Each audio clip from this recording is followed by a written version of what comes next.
आज की ये जो वीडियो है इसमें हम डिस्कस करने वाले हैं आपकी क्लास 9 का बायो का चैप्टर फर्स्ट। आज हम ये जो चैप्टर है ये पढ़ने वाले हैं अपनी नई बुक से। चैप्टर का नाम पहले था cell the fundamental unit of life और अब इस चैप्टर का नाम है cell the building block of life. यहाँ पर हम क्वेश्चन आंसर्स भी डिस्कस करेंगे, थ्योरी भी डिस्कस करेंगे, जो भी चेंज सिलेबस में है इस चैप्टर से रिलेटेड वो सारी चीजें हम डिस्कस करेंगे। Class 9 is all about concept building, concept understanding. तो यहाँ पे आपको समझने में ज्यादा फोकस करना है, रटने में कम फोकस करना है। Hi everyone and welcome to Drishti school. आप सभी का बहुत बहुत स्वागत है हमारे इस अमेजिंग से चैनल पे। आज की ये जो वीडियो है इसमें हम डिस्कस करने वाले हैं आपकी क्लास 9 का बायो का चैप्टर फर्स्ट, जो कि आपकी बुक का चैप्टर नंबर 2 है। अब इस बुक से रिलेटेड जो भी इन्फॉर्मेशन है ये ऑलरेडी हम अपनी वीडियोस में डिस्कस कर चुके हैं। वो वीडियोस आप हमारे इसी चैनल पर देख सकते हैं कि कैसे ये बुक अलग है, क्या क्या चीजें ऐड करी है, कैसे कैसे यहाँ पे चेंजेस आए हैं, वो सारी चीजें आपको वहीं पे मिल जाएगी। आज हम ये जो चैप्टर है ये पढ़ने वाले हैं अपनी नई बुक से, यानी कि जो हमारी न्यू नई सुंदर सी बुक आई है वहीं से हम ये चैप्टर पढ़ेंगे। चैप्टर का नाम पहले था cell the fundamental unit of life और अब इस चैप्टर का नाम है cell the building block of life. ये चैप्टर थोड़ा सा ना इसकी जो थ्योरी है थोड़ी सी मॉडिफाई कर दिया, थोड़ी सी पॉलिश कर दी है, विच वॉज मच रिक्वायर्ड बच्चों, क्योंकि जो पुरानी वाली बुक थी ना वो बहुत सालों से चलते हुए आ रही थी। मतलब आप ये लगा लीजिए कि शायद आपके पेरेंट्स ने जब पढ़ाई की होगी क्लास 9 की तो शायद उन्होंने उस बुक से पढ़ी थी और वो चेंज जो आया है वो आपके बैच में आया है।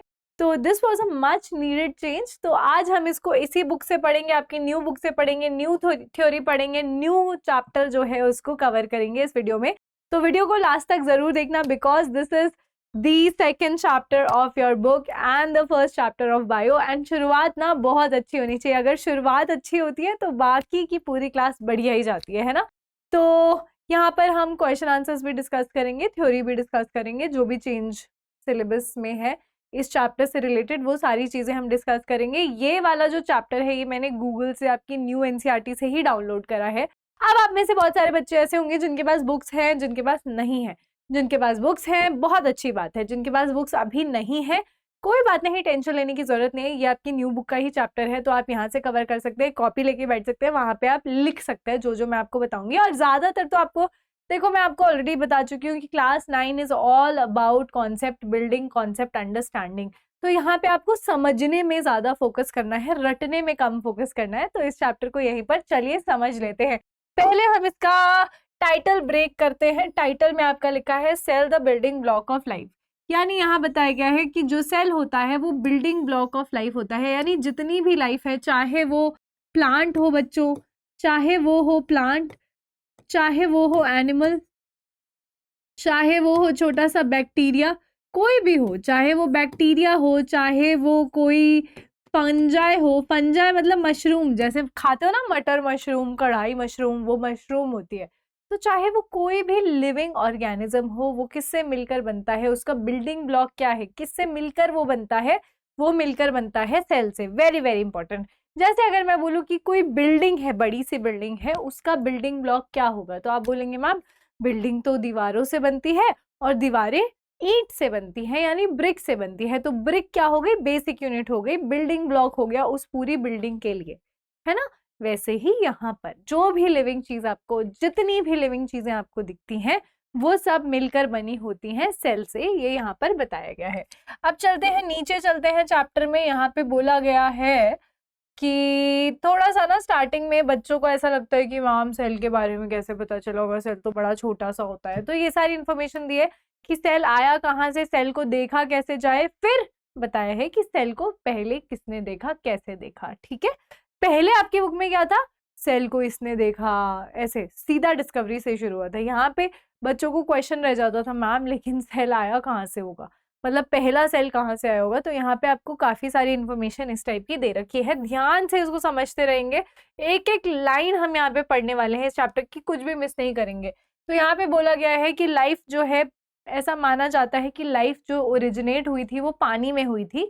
अब पानी आपको पता ही है कि मैम समुद्र का भी पानी होता है, पॉन्ड का भी पानी होता है, रिवर का भी पानी होता है, एंड कोई स्ट्रीम जा रही है उसका भी पानी होता है, ग्राउंड वाटर भी पानी होता है। तो कौन से पानी में लाइफ आई थी ये आपको क्वेश्चन हो सकता है। तो यहाँ पर क्लियरली बताया हुआ है कि जो पानी में लाइफ आई थी वो कौन सा पानी था, वो हॉट स्प्रिंग का पानी था, क्योंकि पहले वाली जो अर्थ थी ना उसका टेम्परेचर बहुत ज्यादा था, बहुत ज्यादा हाई टेम्परेचर था अर्थ का, 800 डिग्री सेल्सियस इसको बोला जाता है, यानी उसी के अंदर तो लाइफ आई होगी ना।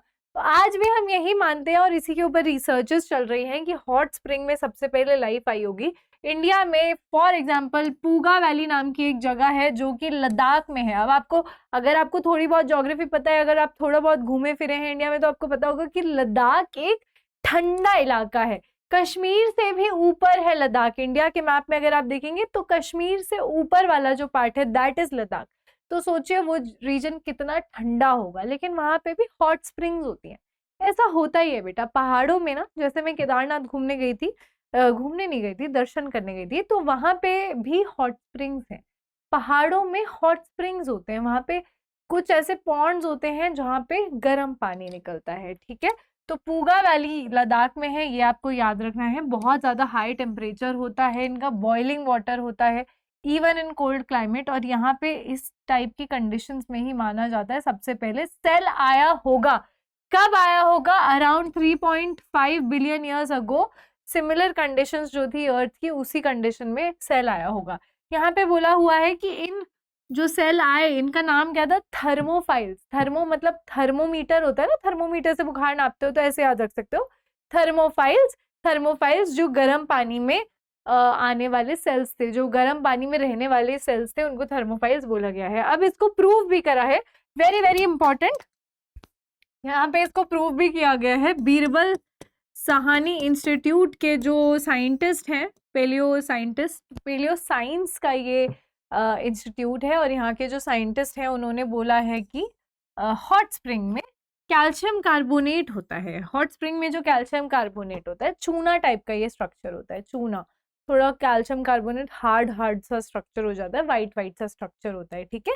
तो कैल्शियम कार्बोनेट वहां पे पाया जाता है। तो साइंटिस्ट जो हैं हमारे Birbal Sahni institute of paleo science Lucknow, वहां पे उन्होंने बोला कि ये जो कैल्शियम कार्बोनेट है ये सेल्स के चारों तरफ उग गया होगा, सेल्स को इसने कवर कर लिया होगा, और उसी तरीके से उसने सेल्स को प्रोटेक्ट करा, जो हमारी पहले की अर्थ की कंडीशन थी। क्योंकि बहुत, मैं आपको बता रही हूँ ना, रहने लायक नहीं थी अर्थ पहले के जमाने में, जब हम सब नहीं थे, पेड़ पौधे नहीं थे, कुछ नहीं थे, सिर्फ एक सेल ही उस टाइम बना था।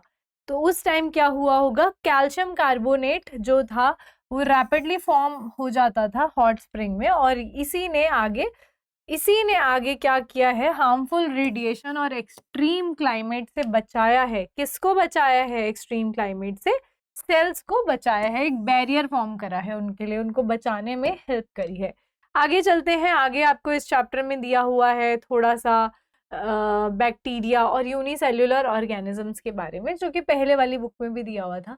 तो यहाँ पे बोला है कि जितने भी ऑर्गेनिज्म होते हैं, all organisms are made up of cell, यानी सेल जो है एक बेसिक लेवल है। अगर मैं बोलूँ इंग्लिश लैंग्वेज, तो इंग्लिश लैंग्वेज का जो बेसिक लेवल होगा, जो मैं बोलूँगी कि सबसे छोटी यूनिट होगी, वो क्या होगी? अल्फाबेट होगी, है ना।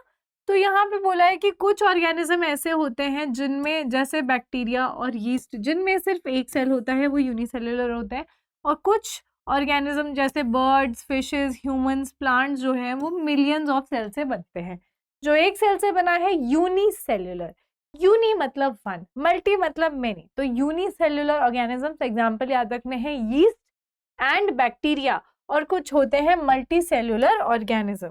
आगे देखते हैं, आगे हमको बोला है कि जो सेल होते हैं वो अलग अलग काम करते हैं। सेल जो होता है, जिसके पास सिर्फ एक सेल है, उसकी बॉडी में तो सिर्फ सेल है। जब बहुत सारे सेल आपस में मिल जाते हैं, जुड़ जाते हैं और एक ही काम करने लग जाते हैं, तो हम उसको बोल देते हैं टिश्यू। जब बहुत सारे डिफरेंट टिश्यूज जो है वो एक काम करने लग जाते हैं, तो उसको ऑर्गन बोलते हैं। जब बहुत सारे ऑर्गन एक ही काम करने लग जाते हैं, तो उसको ऑर्गन सिस्टम बोलते हैं। फॉर एग्जाम्पल मेरे प्यारे बच्चों, हमारी बॉडी में बहुत सारे अलग अलग सिस्टम्स हैं। For example respiratory system, excretory system, circulatory system. यहाँ पे आपको रेस्पिरेटरी सिस्टम का एग्जाम्पल दिया हुआ है कि आप सांस लेते हैं, यहाँ नॉस्ट्रल से सांस जाती है नेजल पैसेज, नेजल कैविटी में, फिर वहां से जाती है ट्रैकिया में, ट्रैकिया के बाद ये लंग्स में जाती है और ये पूरा हमारा रेस्पिरेटरी सिस्टम बनाता है। ठीक है, तो हमने क्या सीखा? हमने सीखा एक सेल भी हो सकता है किसी के पास, टिश्यू भी हो सकता है, ऑर्गन भी हो सकता है, ऑर्गन सिस्टम भी हो सकता है। अगर हम अपनी बात करें तो हमारे पास बहुत सारे ऑर्गन सिस्टम्स हैं, बहुत सारे ऑर्गन सिस्टम हैं जिनका मैंने अभी आपको नाम बताया। Circulatory system, excretory system, respiratory system, reproductive system. आगे चलते हैं नेक्स्ट।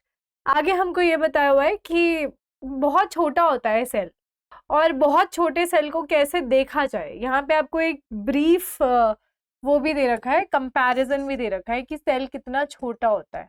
ठीक है, चलो इसको देख लेते हैं।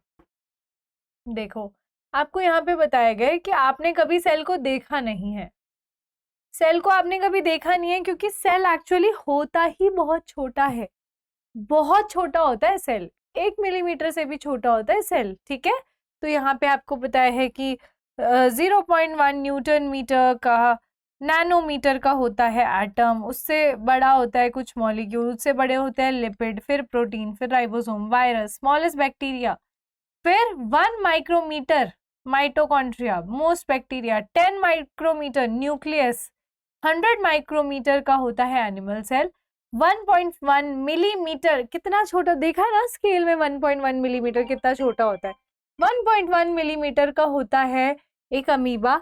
फिर हम यहाँ पे बात कर रहे हैं फिश, फिश के एग की, फिश का एग होता है लगभग 1 सेंटीमीटर तक का हो सकता है। फिर चिकन एग और बड़ा हो गया, 1 metre. Great Indian bustard, human की हाइट और लंबी होती है 10 मीटर तक। फिर नीम का पेड़ होता है। फिर सबसे बड़ा रॉकेट 100 मीटर, 1 किलोमीटर। इस तरीके से आपको हाइट यहाँ पर दे रखी है। आगे चलते हैं।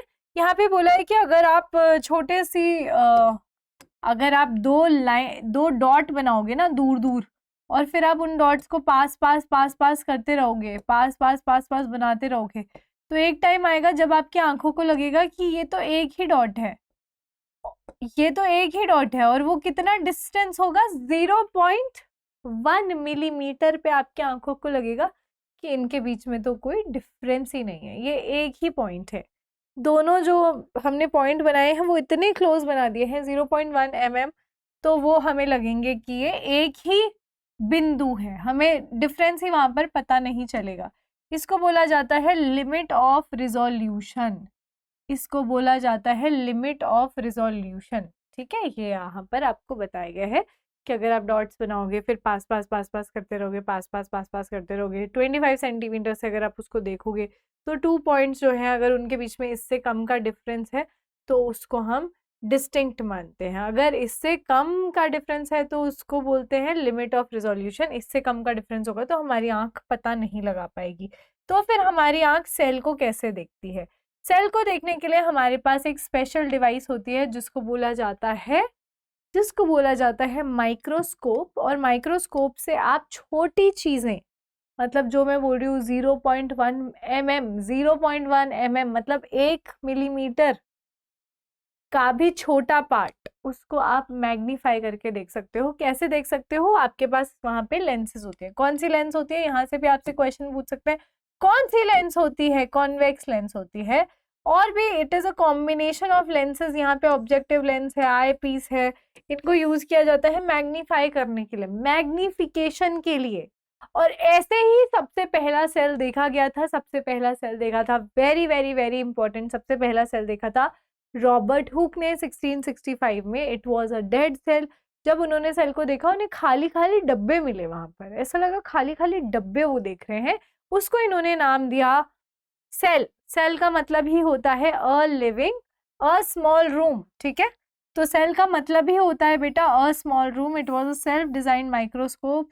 रॉबर्ट हुक 1665, कितना अबाउट 200 से 300 एक्स, 200 से 300 टाइम्स इसका मैग्निफिकेशन था। जब इन्होंने स्लाइस ऑफ कॉर्क में देखा तो इन्हें छोटे छोटे डब्बे दिखे और उन्होंने इसको नाम दिया सेल। सेल का मतलब ही होता है छोटे छोटे डब्बे। बस बोरिंग पार्ट सारा खत्म हो गया, अब हमारा चैप्टर बहुत इंटरेस्टिंग बनने वाला है। तो अगर आपने यहाँ तक देख ली है वीडियो, कॉन्ग्रेचुलेशंस, आप बिल्कुल सही रास्ते पे चल रहे हैं। और अगर इसी तरीके से मेहनत करते रहेंगे तो एक दिन बहुत आगे निकलेंगे लाइफ में। चलिए यहाँ पर आ जाते हैं वापस। आगे हमको बहुत इंटरेस्टिंग चीजें बताई गई हैं। थोड़ा सा ये माइक्रोस्कोप आपको दिया हुआ है, यहाँ पे आई पीस है, बॉडी ट्यूब है, ऑब्जेक्टिव लेंस है। एक ऑब्जेक्टिव लेंस होती है यूजुअली 10x, 10 गुना बढ़ाती है, और एक होती है 40x। तो अगर आप बहुत जूम करके देखना चाहते हो 40x में देखोगे। यहाँ कोर्स एडजस्टमेंट है। कौन सी लेंस बताई थी मैंने आपको, कमेंट सेक्शन में बताइएगा। कॉन्वेक्स लेंस बताई थी वैसे मैंने, ठीक है।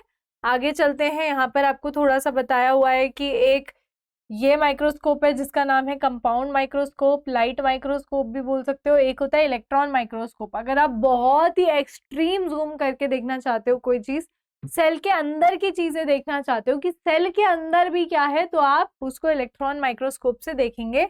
तो जो इलेक्ट्रॉन माइक्रोस्कोप होता है वो लाइट यूज नहीं करता। जैसे यहाँ देखोगे ना आप, जैसे ये वाले माइक्रोस्कोप में देखोगे यहाँ पे मिरर लगा हुआ है। मिरर यहाँ से लाइट लेता है, यहाँ पे लाइट मारता है, ठीक है। लाइट से आप यहाँ देख पाते हो, लेकिन यहाँ पे आप लाइट से नहीं देख पाते हो, यहाँ पे आप इलेक्ट्रॉन से देख पाते हो। Beam of electron instead of light is used to produce highly magnified images. Very very important, ठीक है। आगे चलते हैं।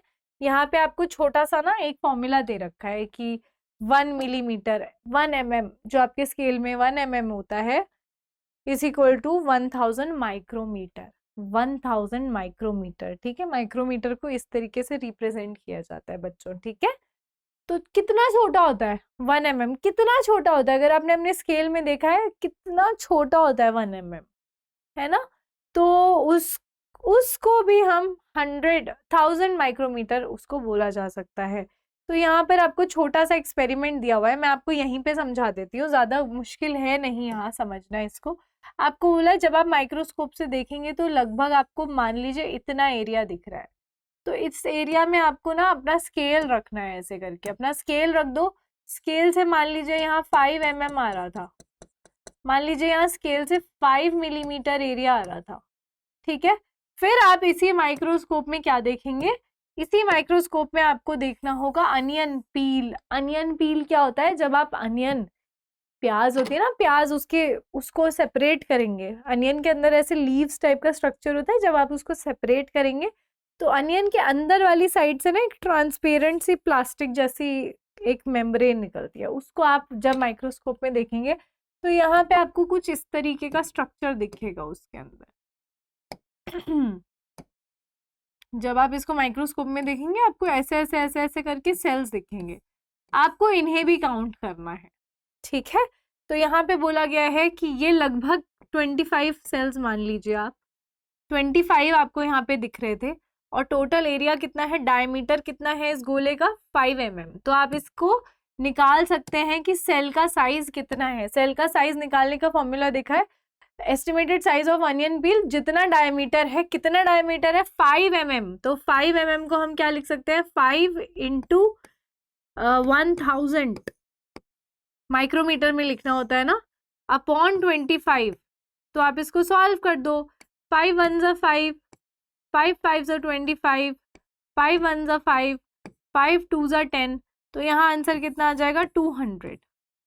200, तो इसका मतलब 200 माइक्रोमीटर साइज हो गया किसका, एक सेल का। सिंपल है, ज्यादा कुछ है नहीं। यहाँ से क्वेश्चन आ सकता है, न्यूमेरिकल फॉर्म में पूछ सकते हैं कि आपको जो डायमीटर आपको दे देंगे कि 6 mm है, मान लीजिए यहाँ पे तो 5 दे रखा है, वहां पे 6 है, तो आपको सॉल्व करने के लिए दे देंगे कि साइज निकालिए। तो साइज निकालने का फॉर्मूला आपको पता होना चाहिए, ठीक है बच्चों। अब चलते हैं आगे और इंटरेस्टिंग पार्ट पे आ ही जाते हैं, बहुत देर हो गई है इंटरेस्टिंग पार्ट पे आए बिना, है ना। आगे चलते हैं। सबसे पहले हमें यहाँ पर देखना है, जैसे मैंने आपको अभी अभी क्या बताया था, क्या बताया था कि जो सेल होता है उसमें ये सब चीजें होती हैं। सेल जो होता है वो टिश्यू बनाता है, टिश्यू जो होता है वो ऑर्गन बनाता है, ऑर्गन जो होते हैं वो अलग अलग काम करते हैं। तो इन सारे ऑर्गन की बेसिक यूनिट क्या हो गई, सेल ही हो गई, है ना। हार्ट किससे मिलके बना है, सेल से मिलकर ही बना है ना। आगे चलते हैं बच्चों। These interaction occur from the cell boundary. अब इतने सारे सेल मिलकर हार्ट बना रहे हैं। एक सेल बोलेगा मेरे को नहीं करना काम, मैं थक गया, मैं अब हो गया मेरा, तो काम चल जाएगा। तो बाकी के सेल्स उसको बोलेंगे भाई देखो काम चलाना नहीं है, आपको काम करना ही है, और थकान वकान कुछ नहीं होती है, करना ही पड़ेगा काम। अगर आपका सेल थक गया और बोल दिया सेल ने कि मेरा हो गया, मैं काम नहीं कर रहा, तो हार्ट ही फेल हो जाएगा, है ना। तो सेल्स आपस में ना कन्वर्सेशन करते हैं, कम्युनिकेशन करते हैं, बहुत सारा इनका, देखो यूनिसेल्युलर ऑर्गेनिज्म है, उसको अपना काम करना है। अब अगर यूनिसेल्युलर सेल को अगर अपना काम ही करना है तो उसको काम करने के लिए थोड़े अलग अलग पार्ट से वो काम करवा रहे हैं, तो थोड़ा कोऑर्डिनेटेड तो मूवमेंट होना चाहिए ना। वैसे ही यहाँ पे सेल बाउंड्री जो होती है कम्युनिकेशन करवाती है। सेल बाउंड्री होती क्या है? Cell membrane, universal feature of a cell. Very very important, यहाँ से क्वेश्चन आ सकता है। चाहे कोई भी सेल हो, चाहे कोई भी सेल हो, plant cell, animal cell, fungi का सेल, बैक्टीरिया का सेल, घास का सेल, पेड़ का सेल, किसी का भी सेल हो, उसमें प्लाज्मा मेम्ब्रेन या फिर सेल मेम्ब्रेन तो होती ही है। सेल मेम्ब्रेन तो उसमें होती ही है। सेल मेम्ब्रेन को हम प्लाज्मा मेम्ब्रेन भी बोल सकते हैं। वेरी वेरी इंपॉर्टेंट, यहाँ पे मैं आपको कुछ पॉइंट्स बता रही हूँ जो आपको एज इट इज याद रखने हैं। क्या क्या याद रखना है? जो सेल मेम्ब्रेन होती है वो थिन बाउंड्री होती है जो सेल को सराउंड करती है। क्या काम करती है? ये प्रोटेक्शन का काम करती है। भाई कोई भी मेम्ब्रेन होगी प्रोटेक्शन का ही काम कर रही होगी ना। इसको प्लाज्मा मेम्ब्रेन भी बोला जाता है, इसको प्लाज्मा मेम्ब्रेन भी बोला जाता है। Very important, it is selectively permeable, यानी कि कुछ चीजों को सेल के अंदर जाने देगी, कुछ चीजों को बाहर ही रोक देगी। कुछ चीजों को सेल के अंदर जाने देती है, कुछ चीजों को बाहर ही रोक देती है। वेरी इंपॉर्टेंट, आगे चलते हैं। Allows some substances to pass through while blocking the others. आगे चलते हैं बच्चों। अब जो गैसेस हैं वो भी इसके मेम्ब्रेन के अक्रॉस मूव करती रहती हैं, और जो लिक्विड्स होते हैं वो भी इस मेम्ब्रेन के अराउंड मूव करते रहते हैं। बहुत अच्छा सा एक्सपेरिमेंट भी आपको यहाँ पे दे रखा है, ये वाला एक्सपेरिमेंट, कि आपने 2 आलू के टुकड़े ले लिए, 2 आलू के टुकड़े ले लिए, एक को नॉर्मल पानी में डाला और एक को नमक वाले पानी में डाला। थोड़ी देर में आप यहाँ क्या देखेंगे, जिसको नॉर्मल पानी में आपने डाला था वो तो मोटा हो गया, और जिसको नमक के पानी में डाले थे वो श्रिंक हो गया। ये वाला मोटा हो गया, ये वाला श्रिंक हो गया। तो ऑलरेडी आप क्लास 8 में पढ़ के आए होंगे शायद कि सॉल्यूशंस अलग अलग क्या होते हैं। मैं आपको यहाँ पे बता देती हूँ, ठीक है। 3 टाइप के हमारे पास सॉल्यूशंस होते हैं बच्चों, ध्यान से, एकदम ध्यान से इसको समझने की कोशिश करेंगे, ओके। तो हमारे पास क्या है, 3 टाइप के सॉल्यूशन होते हैं। मैं छोटा छोटा बना रही हूँ यहाँ पर। 3 टाइप के सॉल्यूशन होते हैं, ज्यादा कुछ टफ है नहीं, ठीक है। एक होता है सॉल्यूट, एक होता है सॉल्वेंट। सॉल्यूट क्या होता है? फॉर एग्जाम्पल मैंने नमक पानी में घोल दिया, तो नमक कम है, पानी ज्यादा है, जो कम होगा उसको सॉल्यूट बोलते हैं, जो ज्यादा होता है उसको सॉल्वेंट बोलते हैं। तो पानी क्या हुआ, नमक का पानी मुझे अगर बनाना है, पानी क्या हुआ, पानी हुआ सॉल्वेंट, और नमक क्या हुआ, सॉल्यूट। अब देखो भाई, यहाँ पे अगर नॉर्मल पानी है, नॉर्मल पानी है, यहाँ पे कोई सॉल्यूट एक्स्ट्रा नहीं है, इसको बोलेंगे हाइपोटोनिक सॉल्यूशन। Hypotonic solution. ये वाला, इसमें बहुत सारा नमक है या बहुत सारी चीनी है, इसको बोलेंगे हाइपरटोनिक, हाइपरटोनिक सॉल्यूशन। और ये वाला जो है इसको बोलेंगे आइसोटोनिक, आइसोटोनिक। इसके कॉन्सेंट्रेशन बराबर बराबर है जो हम यहाँ पे सेल डालेंगे उससे। अब हमने यहाँ पे एक सेल डाला, हमने बच्चों यहाँ पर एक सेल डाल दिया, यहाँ पर एक सेल डाला, वो सेल फूल गया। यहाँ एक सेल डाला, वो सेल श्रिंक हो गया। यहाँ पे एक सेल डाला, वो जैसा था वो वैसा ही है, ठीक है। अब यहाँ क्या हुआ है, कहाँ पे क्या क्या हुआ है, ध्यान से इसको समझ लेंगे एक ही बार में, ओके, टेंशन नहीं लेनी है। हाइपोटोनिक सॉल्यूशन ऐसे सॉल्यूशन होते हैं जिसमें किसी सेल को रखो तो पानी अंदर की तरफ ज्यादा जाता है, सेल के बाहर की तरफ कम आता है। मैंने क्या बोला था, सेमी परमिएबल मेम्ब्रेन है ना, तो पानी को अंदर जाने देगी, समझ गए, और पानी को बाहर भी जाने देगी। कुछ चीजों को अंदर जाने देती है, कुछ चीजों को अंदर नहीं जाने देती है। यहाँ पे हाइपरटोनिक में पानी बाहर ज्यादा गया है, अंदर कम आया है। यहाँ पे क्या हुआ है, जितना पानी अंदर गया है उतना ही पानी बाहर चले गया है। बात यहाँ पर सारी की सारी खत्म हो गई, ठीक है। जिस सॉल्यूशन में पानी सेल के अंदर गया है इसको हम बोल रहे हैं, इसको हम बोल रहे हैं एंडोऑस्मोसिस। ऑस्मोसिस हो रही है ना यहाँ पर, ऑस्मोसिस। देखो ध्यान से सुनो, कोई चीज जब भी हायर कॉन्सेंट्रेशन से लोअर कॉन्सेंट्रेशन में जाती है, लोअर कॉन्सेंट्रेशन में जाती है, इसको हम बोलते हैं डिफ्यूजन। अगर गैसेस हैं तो डिफ्यूजन बोल देंगे, और अगर गैसेस है तो हम इसको बोल देंगे डिफ्यूजन, हम इसको बोल देंगे डिफ्यूजन।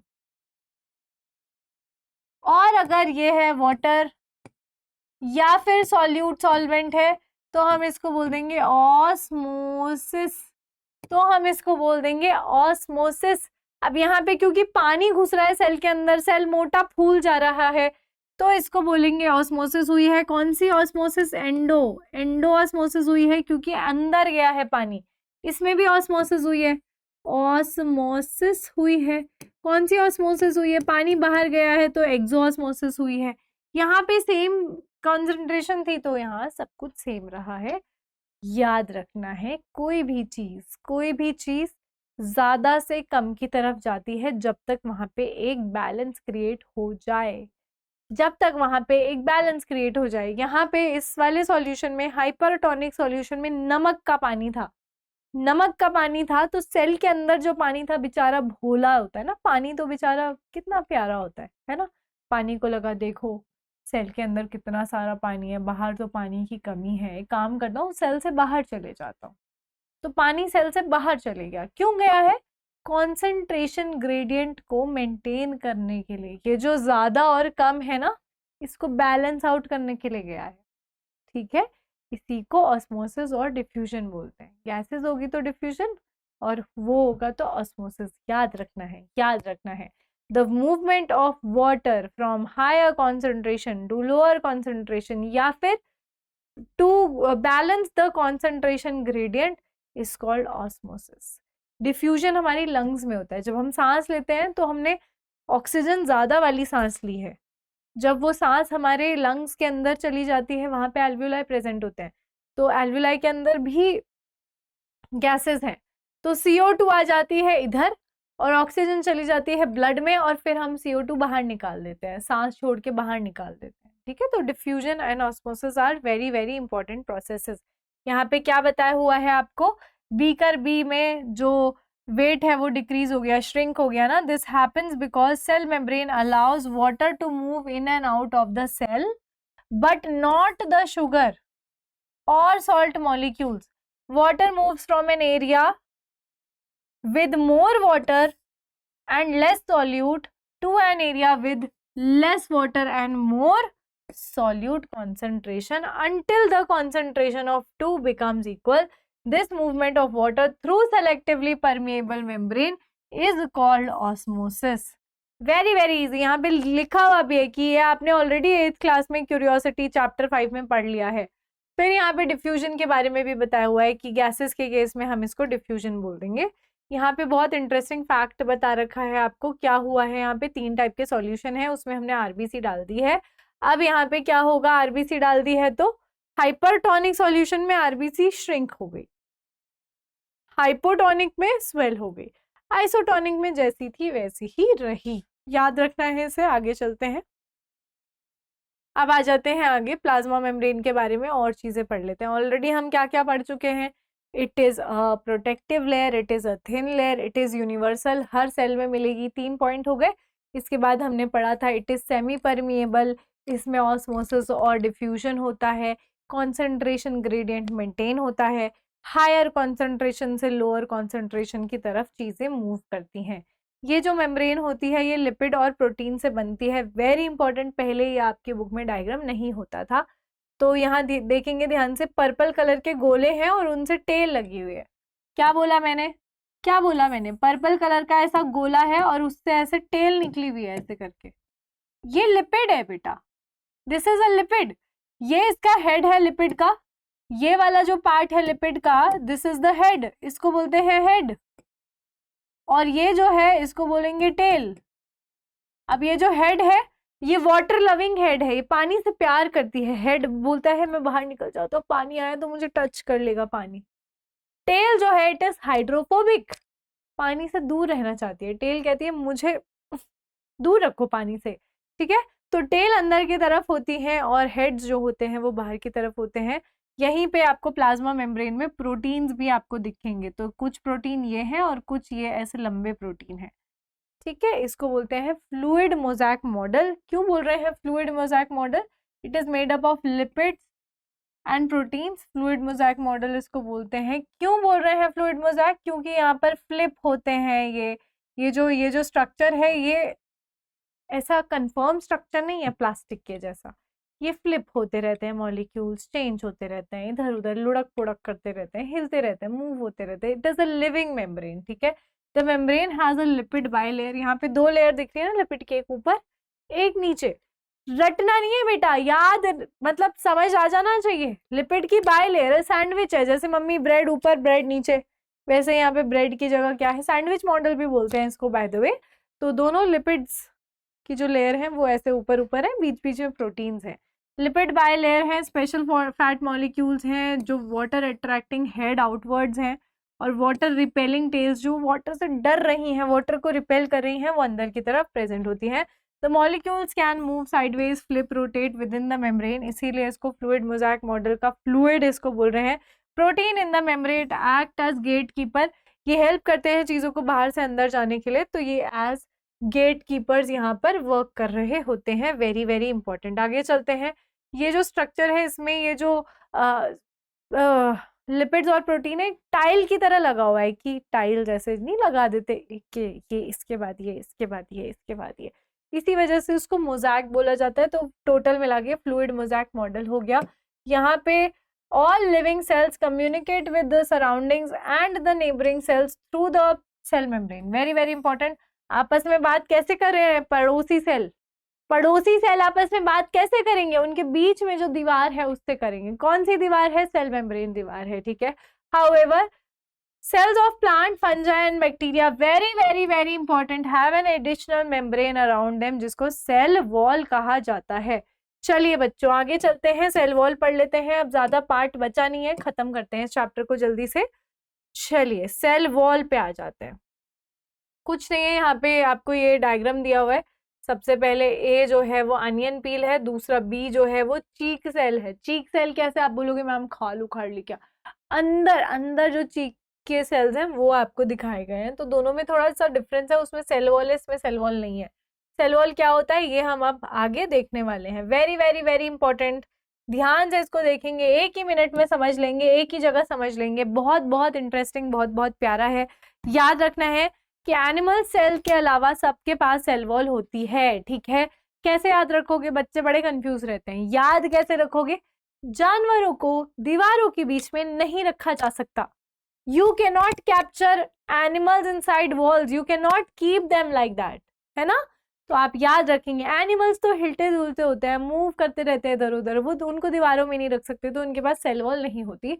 बाकी सबके पास सेल वॉल होती है एनिमल्स के अलावा, ठीक है। In general plants can not move from one place to another, उसके लिए उनको रिजिड स्ट्रक्चर चाहिए होता है। उनको चाहिए होता है रिजिड स्ट्रक्चर, यहाँ पर रिजिड स्ट्रक्चर इनको चाहिए होता है। देखो धूप है, छाया है, बर्फ पड़ रही है, तूफान आ रहा है, प्लांट तो एक ही जगह रहेगा ना, तो उसको इतना स्ट्रॉन्ग बनने के लिए कुछ तो चाहिए, दीवारें चाहिए, उसको सेल वॉल चाहिए। सेल वॉल रिजिडिटी प्रोवाइड करता है। तो they have an additional covering जिसको सेल वॉल कहते हैं। Cell wall also help leaves and flowers to remain firm and maintain their shape. तो जैसे आप देखेंगे ना, लीव्स ऐसे ऐसे रहती हैं, ऐसे सुंदर सी ऐसे खिल जाती हैं, सुबह रात को थोड़ी सी ऐसी हो जाती हैं, फिर सुबह ऐसे हो जाती हैं। That is because of cell wall. Cell wall rigidity, firmness देता है। Although rigid cell wall is permeable, which means water और डिजॉल्व मिनरल्स जो हैं वो पास हो जाते हैं। Along with the selective permeability of the cell membrane, the permeability of cell wall helps the plant root to absorb water and nutrients from the soil. तो cell wall भी permeable है, cell membrane हमने क्या बोला था? Selectively permeable है। बच्चों I know आपको बहुत सारी इंफॉर्मेशन लग रही होगी, पर अब आप बड़े हो गए हैं तो ज़्यादा आपको पढ़ना ही पड़ेगा। और क्योंकि ये नया सिलेबस है, न्यू बुक है, थोड़ा सा लग रहा होगा आपको कि मैम थोड़ा बड़ा सेशन हो गया, जल्दी जल्दी इसको सम अप करते हैं, ठीक है। मैं चाहती हूँ आपकी एक भी लाइन मिस ना हो, इसलिए मैं आपको इतना डिटेल में पढ़ा रही हूँ, ठीक है। आगे चलते हैं। जब आप रोहियो लीफ को कॉन्सेंट्रेटेड शुगर सॉल्यूशन में रखेंगे तो क्या होगा, ये यहाँ पे बताया हुआ है। देखो, सेल मेम्ब्रेन है, उसके बाहर सेल वॉल है, सेल मेम्ब्रेन है, उसके बाहर सेल वॉल है, ये रही सेल वॉल। अब आपने इसको शुगर सॉल्यूशन में रख दिया तो ये श्रिंक होगा ना। अगर आपने इसको शुगर के सॉल्यूशन में रख दिया तो ये तो श्रिंक हो जाएगा। जब ये श्रिंक होगा तो सेल वॉल तो श्रिंक नहीं होगी पर सेल मेम्ब्रेन जरूर श्रिंक हो जाएगी।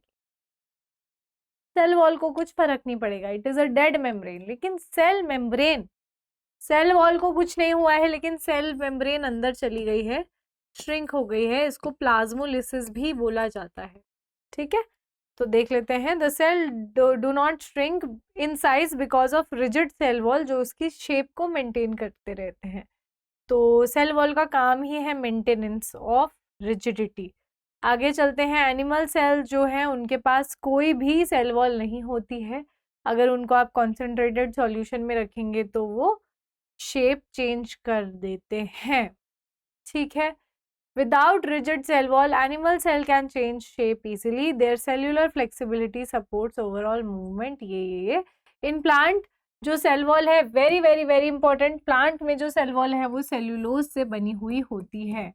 हर किसी में ये सेल वॉल अलग अलग चीजों से बनी होती है। अब आप बोलेंगे मैम सेल्यूलोज क्या होता है? कुछ नहीं है, वो एक कार्बोहाइड्रेट होता है, मतलब वो ग्लूकोज की बहुत सारी यूनिट जब साथ में मिल जाती है उससे बनता है। सेल्यूलोज जब हम खाना खाते हैं ना, ऐसे बोलते हैं ना सैलेड खाओ, ये खाओ, सेल्यूलोज रफेज बनाने का काम करता है। अगर मैं बोलूँ चिकन आपने खाया और आपने पालक पनीर खाया तो क्या चीज जल्दी पचेगी? तो क्या चीज जल्दी पचती है? चिकन जल्दी पचता है, क्योंकि चिकन एनिमल है। चिकन एनिमल है तो उसके पास सेल वॉल नहीं है। लेकिन पालक प्लांट है, प्लांट के पास सेल वॉल होती है, सेल्यूलोज से बनती है, उसी से रफेज बनता है। ठीक है, आगे चलते हैं। नेक्स्ट देख लेते हैं। अब सेल का इंटीरियर देख लेते हैं। अब हम इंटीरियर्स पे आ गए हैं। बाहर का पूरा सिस्टम हमने सीख लिया है। ठीक है, इंटीरियर्स पे आ जाते हैं। जो 3 पार्ट्स होते हैं सेल के, एक तो selectively permeable plasma membrane, semi fluid jelly like structure cytoplasm, और एक प्रोमिनेंट न्यूक्लियाई। मतलब अगर सेल बनाने को बोलूंगी आप ऐसा बनाओगे, ये प्लाज्मा मेम्ब्रेन, ये न्यूक्लियस, और इसके अंदर मिलने वाला साइटोप्लाज्म। ये 3 स्ट्रक्चर्स होते हैं। तो सेल वॉल, सेल मेम्ब्रेन तो हमने देख लिया। अब हमें ऑर्गेनलीज देखनी है और न्यूक्लियस देखना है बच्चों, वेरी इंपॉर्टेंट। चलिए इसको देख लेते हैं। एडिशन टू न्यूक्लियस, साइटोप्लाज्म के अंदर सब सेल्यूलर कंपोनेंट्स होते हैं जिसको ऑर्गेनलीज बोला जाता है। जैसे हमारी बॉडी में ऑर्गन्स है ना, अब हमारी बॉडी कैसे काम कर पा रही है? ऑर्गन्स की मदद से। सोचने का काम है दिमाग करेगा, देखने का काम है आंखें करेंगी, स्मेल करने का काम है नोज करेगी, है ना। तो अलग अलग ऑर्गन्स हैं। वैसे ही सेल के अंदर सारे काम करने के लिए ऑर्गेनलीज होती हैं। यहाँ पे आप देख सकते हो, यहाँ पे बच्चों आप देख भी सकते हो, अलग अलग ऑर्गेनलीज आपको यहाँ पे दिख जाएंगी। देखिए, ये तो प्रोकैरियोटिक सेल है, इसमें कोई न्यूक्लियस नहीं है, सिर्फ राइबोसोम्स है, सेल वॉल है, साइटोप्लाज्म है और न्यूक्लियोइड है। यहाँ देखिए एनिमल और प्लांट सेल हैं, तो ये वाला एनिमल सेल है, ये वाला प्लांट सेल है। इसका वैक्यूल देखो कितना बड़ा है। यहाँ पे आपको अलग अलग डायग्राम्स देखने हैं और डिफरेंस देख लो इसका। 2 मिनट दे रही हूँ मैं, एक बार देखो। उनके पास कितनी सारी ऑर्गेनलीज हैं, कितना रंग बिरंगा सेल है उनका। ये देखो बैक्टीरिया कुछ नहीं है इसके पास, सिर्फ राइबोसोम है, सेल वॉल है, साइटोप्लाज्म है, साइटोप्लाज्म सबके पास है, सेल वॉल प्लांट के पास है, राइबोसोम है प्लांट और एनिमल दोनों के पास। ठीक है, चलिए आगे चलते। अब यहाँ पे आपने जो डिफरेंस देखा है, इस डिफरेंस के हिसाब से हम सेल को बोल सकते हैं कि भाई सेल तो अलग अलग टाइप के होते हैं। इसका मतलब बिल्कुल होते हैं। 2 टाइप के सेल्स हम यहाँ पे पढ़ते हैं, एक जिनके पास न्यूक्लियस नहीं है, एक जिसके पास न्यूक्लियस है। अगर किसी सेल के पास न्यूक्लियस होगा उसको हम बोलेंगे यूकैरियोटिक सेल। किसी के पास न्यूक्लियस नहीं होगा, न्यूक्लियस है ही नहीं, तो उसको हम प्रोकैरियोटिक सेल बोलते हैं। प्रो का मतलब प्रिमिटिव, प्रिमिटिव मतलब पुराने जमाने का। प्रोकैरियोटिक सेल यानी एक ऐसा सेल जिसके पास न्यूक्लियस है ही नहीं, प्रिमिटिव सेल है। जब सबसे पहले सेल बना होगा तो पहले प्रोकैरियोटिक सेल बना, उसके बाद यूकैरियोटिक सेल बना। प्रोकैरियोटिक सेल में ही मॉडिफिकेशन आके यूकैरियोटिक सेल बना। याद रखेंगे, eu are modern, pro is primitive, pro is primitive, primitive पुराने जमाने का। प्रोकैरियोटिक सेल, कैरियन मतलब न्यूक्लियस, प्रो मतलब पुराना, पुराना न्यूक्लियस, जिसको न्यूक्लियस भी नहीं बोल रहे हैं, इसको हम न्यूक्लियोइड बोल रहे हैं। यहाँ पे अगर आप देखेंगे तो न्यूक्लियस भी है, न्यूक्लियोलस भी है, न्यूक्लियर मेम्ब्रेन भी है। न्यूक्लियस को हम अभी डिटेल में पढ़ेंगे तब हमें आ जाएगा। थोड़ा सा यहाँ पे मैं नीचे चल रही हूँ। प्रोकैरियोटिक और यूकैरियोटिक मैं आपको ऑलरेडी बता चुकी हूँ। अब चलते हैं आगे। अब आपको यहाँ पे बताना है किसके पास क्या चीज है। उससे पहले वायरस वगैरह पढ़ लेते हैं। वायरस, वायरॉइड्स और प्रायोन्स। हमने क्या बोला? हमने बोला बैक्टीरिया के पास न्यूक्लियस नहीं है, बैक्टीरिया के पास कोई ऑर्गेनेलीज नहीं है, सिर्फ राइबोसोम है। बैक्टीरिया के पास सेल मेम्ब्रेन तो है और सेल वॉल भी है, बस। प्लांट सेल, एनिमल सेल के पास न्यूक्लियस भी है, एनिमल के पास सेल वॉल नहीं है, प्लांट के पास सेल वॉल है, सारी ऑर्गेनेलीज हैं, सब कुछ है। यहाँ आ जाता है वायरस। वायरस को तो हम सेल भी नहीं बोलते, पता है, वायरस सेल से भी छोटा होता है। तो देख लेते हैं वायरस के पास क्या क्या है। वायरस के पास होता है बस एक प्रोटीन कोट। वायरस के पास क्या होता है बच्चों? वायरस के पास होता है एक प्रोटीन कोट, और प्रोटीन कोट के अंदर, इसके अंदर होता है जेनेटिक मटेरियल, डीएनए या फिर आरएनए हो सकता है। फिर पढ़ते हैं हम वायरॉइड। वायरॉइड के पास तो प्रोटीन कोट भी नहीं है, बस जेनेटिक मटेरियल ही है, डीएनए या फिर आरएनए। फिर होता है प्रायोन, जिनके पास कोई जेनेटिक मटेरियल नहीं है, सिर्फ प्रोटीन है। यही लिखा हुआ है यहाँ पर, ठीक है। अब यहाँ पे आ जाते हैं, चलो। यहाँ आ जाते हैं बच्चों। सेल मेम्ब्रेन तो यूनिवर्सल है, सेल मेम्ब्रेन तो सबके पास होगी। सेल वॉल एनिमल के पास नहीं होती, जानवरों को तो आप नहीं रख सकते ना दीवारों में, इन दोनों के पास है। साइटोप्लाज्म तीनों के पास होता है, ठीक है। Well defined nucleus with genetic material इसके पास नहीं है, इनके पास है। प्रिमिटिव न्यूक्लियस, न्यूक्लियोइड, न्यूक्लियोइड इसके पास है, इनके पास तो न्यूक्लियस है ना, इनके पास क्यों होगा न्यूक्लियोइड। मेम्ब्रेन बाउंड ऑर्गेनेलीज इसके पास नहीं है, इनके पास है, ठीक है। कैसे पता चला हमें ये सब? डायग्राम देखकर। डायग्राम एक बार आप ध्यान से अच्छे से देखिएगा। आगे चलते हैं, नेक्स्ट आ जाते हैं। नेक्स्ट हमें क्या बोला हुआ है? प्रिमिटिव न्यूक्लियस जो होता है प्रोकैरियोटिक में होता है, यूकैरियोटिक में नहीं होता। डायमीटर इसका छोटा है, इसका बड़ा है, ऑब्वियसली। नंबर ऑफ सेल, इसमें एक ही सेल है, उसमें यूनिसेलुलर मल्टीसेलुलर दोनों हो सकता है। ऑर्गेनेलीज इसमें नहीं है, उसमें है। Membrane bound nucleus absent, present, ठीक है। अब चलते हैं आगे। यूकैरियोटिक सेल्स के पास साइटोस्केलेटन नाम की स्ट्रक्चर भी होती है। साइटोस्केलेटन, साइटो मतलब सेल, स्केलेटन मतलब एक फ्रेमवर्क। तो जो यूकैरियोटिक सेल होते हैं उनके पास साइटोस्केलेटन होता है, और वो जो स्केलेटन है वो support, maintain cell shape, cell movement करवाता है, इंटरनल ट्रांसपोर्टेशन करवाता है, और सिर्फ आपको इलेक्ट्रॉन माइक्रोस्कोप में ही दिखेगा। साइटोप्लाज्म में also store starch, calcium oxalate, silica and plant cell also known as cell inclusion, इसको बोला जा रहा है। तो यानी कि साइटोस्केलेटन भी होता है, सेल के अंदर भी स्केलेटन होता है, लेकिन दिखेगा वो कैसे? सिर्फ इलेक्ट्रॉन माइक्रोस्कोप से दिखता है। आगे चलते हैं बच्चों, नेक्स्ट देख लेते हैं। Why eukaryotic cells need organelles? क्या जरूरत है मैम? प्रोकैरियोटिक के पास ऑर्गेनेली नहीं थी, यूकैरियोटिक के पास ऑर्गेनेली है, क्या जरूरत है ऑर्गेनेली की? अब हम पढ़ेंगे, एक्चुअल मजा जो आएगा ना चैप्टर का वो अब आएगा। ऐसा मैं बहुत देर से बोल रही हूँ, ऐसा बहुत सारे बच्चे बोलेंगे मैम आप इतनी देर से बोल रहे हो, अब मजा आएगा, मजा आएगा। हमें कोई मजा नहीं आ रहा मैम, मजा आएगा बेटा, यही सबसे इजी चैप्टर्स हैं इस क्लास के लिए, ठीक है। आप फिजिक्स देखोगे, केमिस्ट्री देखोगे, boom, tough concepts. 9th class is actually very very tough. तो मैंने एक बहुत फनी सी, बहुत प्यारी सी वीडियो बनाई है आपकी आर्मी मैम के साथ मिलके, उसको जरूर देखना भाई। जब हम लोग भी आए थे ना 9th में तो हालत खराब हो गई थी। एक तो 9th और एक 11th, ये दोनों ऐसी क्लासेस है ना, आपको निचोड़ देंगी ये क्लासेस। बहुत टफ क्लासेस होती हैं ये, क्योंकि 8th के बाद आप पहली बार इस तरीके से पढ़ना शुरू करोगे कॉन्सेप्ट। मैम ये साइंस अब आपको लग रही है कि हाँ भाई साइंस, कुछ बात तो है साइंस में, है ना। ऐसे आपको सिर्फ साइंस में नहीं, सारे सब्जेक्ट्स में लगेगा। 9th is actually tough and you are tougher बच्चों, आप और ज्यादा टफ हैं। तो आप कर लेंगे, सब कुछ हो जाएगा। पहला चैप्टर है, मुश्किल लगेगा, इवेंचुअली सब कुछ आने लगेगा समझ में। घबराइएगा मत, वीडियो को लास्ट तक जरूर देखिएगा, ठीक है, डरना नहीं है बिल्कुल भी। आगे चलते हैं, अब चलते हैं आगे, ठीक है। हम देख रहे हैं यूकैरियोटिक को इतनी सारी ऑर्गेनेलीज की क्या जरूरत है, क्योंकि यहाँ पे ऑर्गेनेलीज जैसे हमारे पास ऑर्गन है ना, तो अलग अलग ऑर्गन अलग अलग काम कर रहे हैं, वैसे ही सेल के पास ऑर्गेनेलीज होती हैं, अलग अलग ऑर्गेनेलीज अलग अलग काम कर रहे होते हैं, डिविजन ऑफ लेबर होता है इसमें। तुम ये करोगे, प्रोटीन बनाओगे, तुम लिपिड बनाओगे, तुम फैट स्टोर करोगे, तुम लाइसोजाइम हो, तुम ये काम करोगे, तुम न्यूक्लियस हो, तुम सेल डिवीजन करोगे, ठीक है, ऐसे काम डिवाइड कर लेते हैं, इसलिए इतनी सारी ऑर्गेनेलीज चाहिए।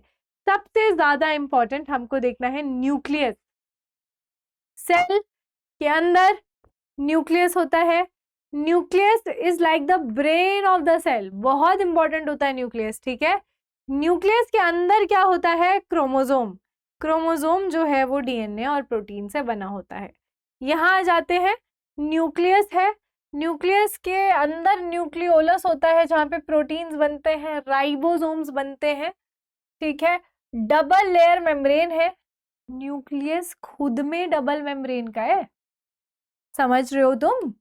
एक सेल मेम्ब्रेन हो गई, एक सेल वॉल हो गई, उनके अंदर न्यूक्लियस है, न्यूक्लियस के पास खुद की अपनी पर्सनल 2 मेम्ब्रेन्स हैं, डबल मेम्ब्रेन स्ट्रक्चर है। न्यूक्लियस के अंदर न्यूक्लियोलस है जहां राइबोसोम्स बनेंगे, न्यूक्लियस के ऊपर न्यूक्लियर पोर होते हैं, न्यूक्लियस के अंदर क्रोमेटिन मटेरियल होता है, धागे जैसा स्ट्रक्चर है। फॉर एग्जांपल ये देखो, ये धागा है ना, ये वायर है, वायर ऐसा ऐसा स्ट्रक्चर होता है, क्रोमेटिन मटेरियल दिख रहा है, आई होप आपको दिख रहा हो, ठीक है। दिस इज, अगर ये क्रोमेटिन मटेरियल है, जब ये पूरा इस तरीके से ऐसे अरेंज हो जाएगा, पूरा लपेट जाएगा ऐसे ऐसे ऐसे करके, एकदम हार्ड स्ट्रक्चर बना देगा, तो इसको हम क्रोमोसोम बोल देंगे। क्रोमोसोम बना होता है डीएनए और प्रोटीन से, अगर मैं इसको खोलूंगी तो इस टाइप का स्ट्रक्चर बनेगा। बहुत इजी है, कुछ भी डिफिकल्ट नहीं है, सब कुछ समझ आने लगेगा। देखो रुको, समझा देती हूँ ना, अभी रुको। देखो ये वाली स्पेस यूज करते हैं हम लोग, ये रहा सेल, सेल के अंदर डबल मेम्ब्रेन का न्यूक्लियस, न्यूक्लियस के अंदर ऐसे धागा धागा जैसा स्ट्रक्चर होता है। जब सेल डिवाइड करने वाला, ध्यान से सुनेंगे, जब सेल डिवाइड करने वाला होगा तो ये क्रोमेटिन मटेरियल, क्रोमेटिन मटेरियल, ये क्रोमेटिन मटेरियल जो है अब ये अरेंज हो जाएगा एज क्रोमोसोम्स, ऐसे ऐसे ऐसे ऐसे अरेंज हो जाएगा, क्रोमोसोम्स बन जाएंगे इसके ऐसे। कब होगा ये काम, जब सेल डिवाइड करने वाला होगा। क्रोमोसोम किससे मिलके बना होता है, डीएनए प्लस प्रोटीन, प्रोटीन से मिलकर बना होता है। PROTEIN लिखा है मैंने, ठीक है, दिख नहीं रहा है, TEIN, प्रोटीन, ठीक है। डीएनए की अगर मैं बात करूं तो डीएनए में अलग अलग पार्ट्स होते हैं, छोटे छोटे छोटे छोटे पार्ट्स होते हैं, इनको हम बोलते हैं जीन। कोई जीन किसी एक कैरेक्टर के लिए कोड करा होता है, फॉर एग्जाम्पल कोई जीन हाइट के लिए कोड करा होगा, वो यहाँ से यहाँ तक हो सकता है। फिर कोई जीन स्किन कलर के लिए कोड कर रहा है, कोई जीन आई कलर के लिए कोड कर रहा है, तो कैरेक्टर्स के लिए इस तरीके से ये कोड करते हैं। तो चलिए, हमने समझ तो लिया, अब इसको एनसीईआरटी से रीड कर लेते हैं। हमने क्या सीखा है अभी तक, कि सेल मेम्ब्रेन होती है, सेल मेम्ब्रेन के ऊपर एक और मेम्ब्रेन हो सकती है जिसका नाम होता है सेल वॉल, लेकिन एनिमल में कोई वॉल नहीं होगी।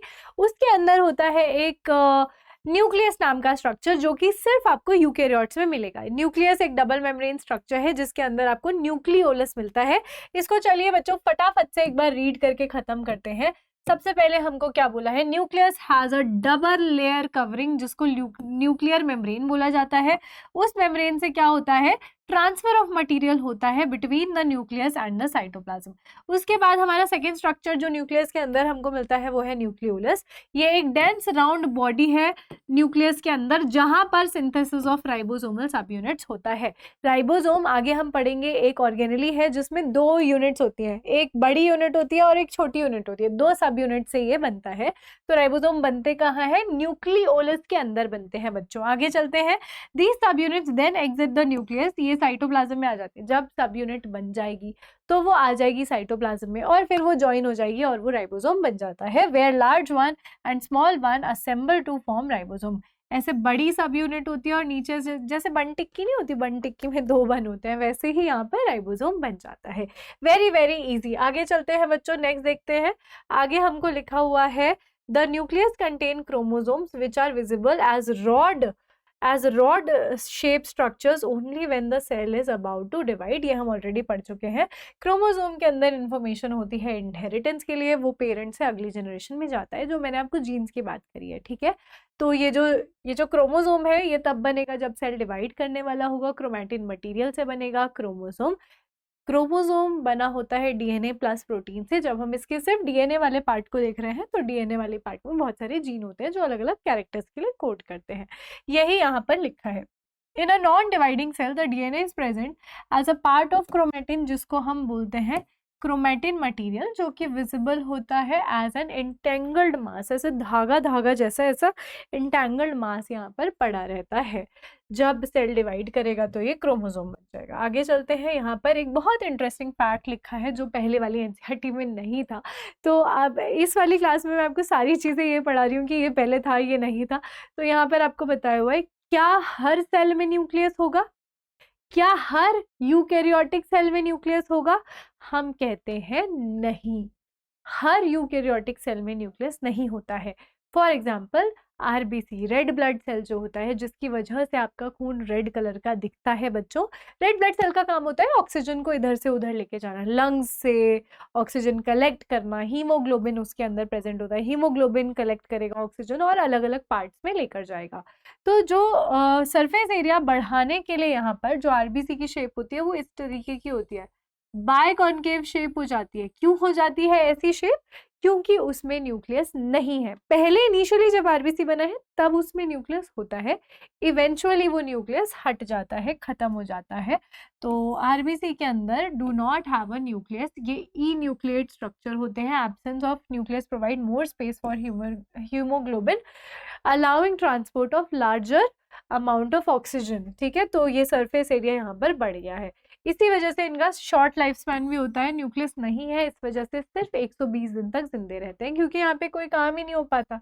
आगे चलते हैं, प्रोकैरियोटिक सेल में कोई वेल डिफाइंड न्यूक्लियस नहीं होता, लेकिन क्योंकि इसके पास सिंगल क्रोमोसोम होता है, क्रोमोसोम है, एक वॉल नहीं है। जब वॉल नहीं है तो क्रोमोसोम ऐसे ही पड़ा हुआ है, बस ऐसे ऐसे ऐसे ऐसे मूव करते जा रहा है, तो हम इसको न्यूक्लियस भी नहीं बोलते, इसको हम बोल देते हैं न्यूक्लियोइड। यहाँ से भी आपसे क्वेश्चन पूछा जा सकता है, दिस इज ऑल्सो इम्पॉर्टेंट, हमेशा याद रखना, पेपर में क्वेश्चन आएगा ही आएगा, differentiate between prokaryotic and eukaryotic.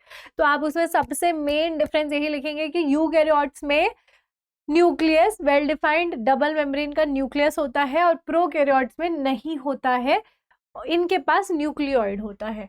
आगे चलते हैं बच्चों, अब आ जाते हैं राइबोसोम, जिसकी हम बात कर रहे थे। राइबोसोम अभी बताया था ना मैंने, न्यूक्लियोलस के अंदर बनता है, 2 सब यूनिट्स होती हैं, बन टिक्की जैसा स्ट्रक्चर होता है।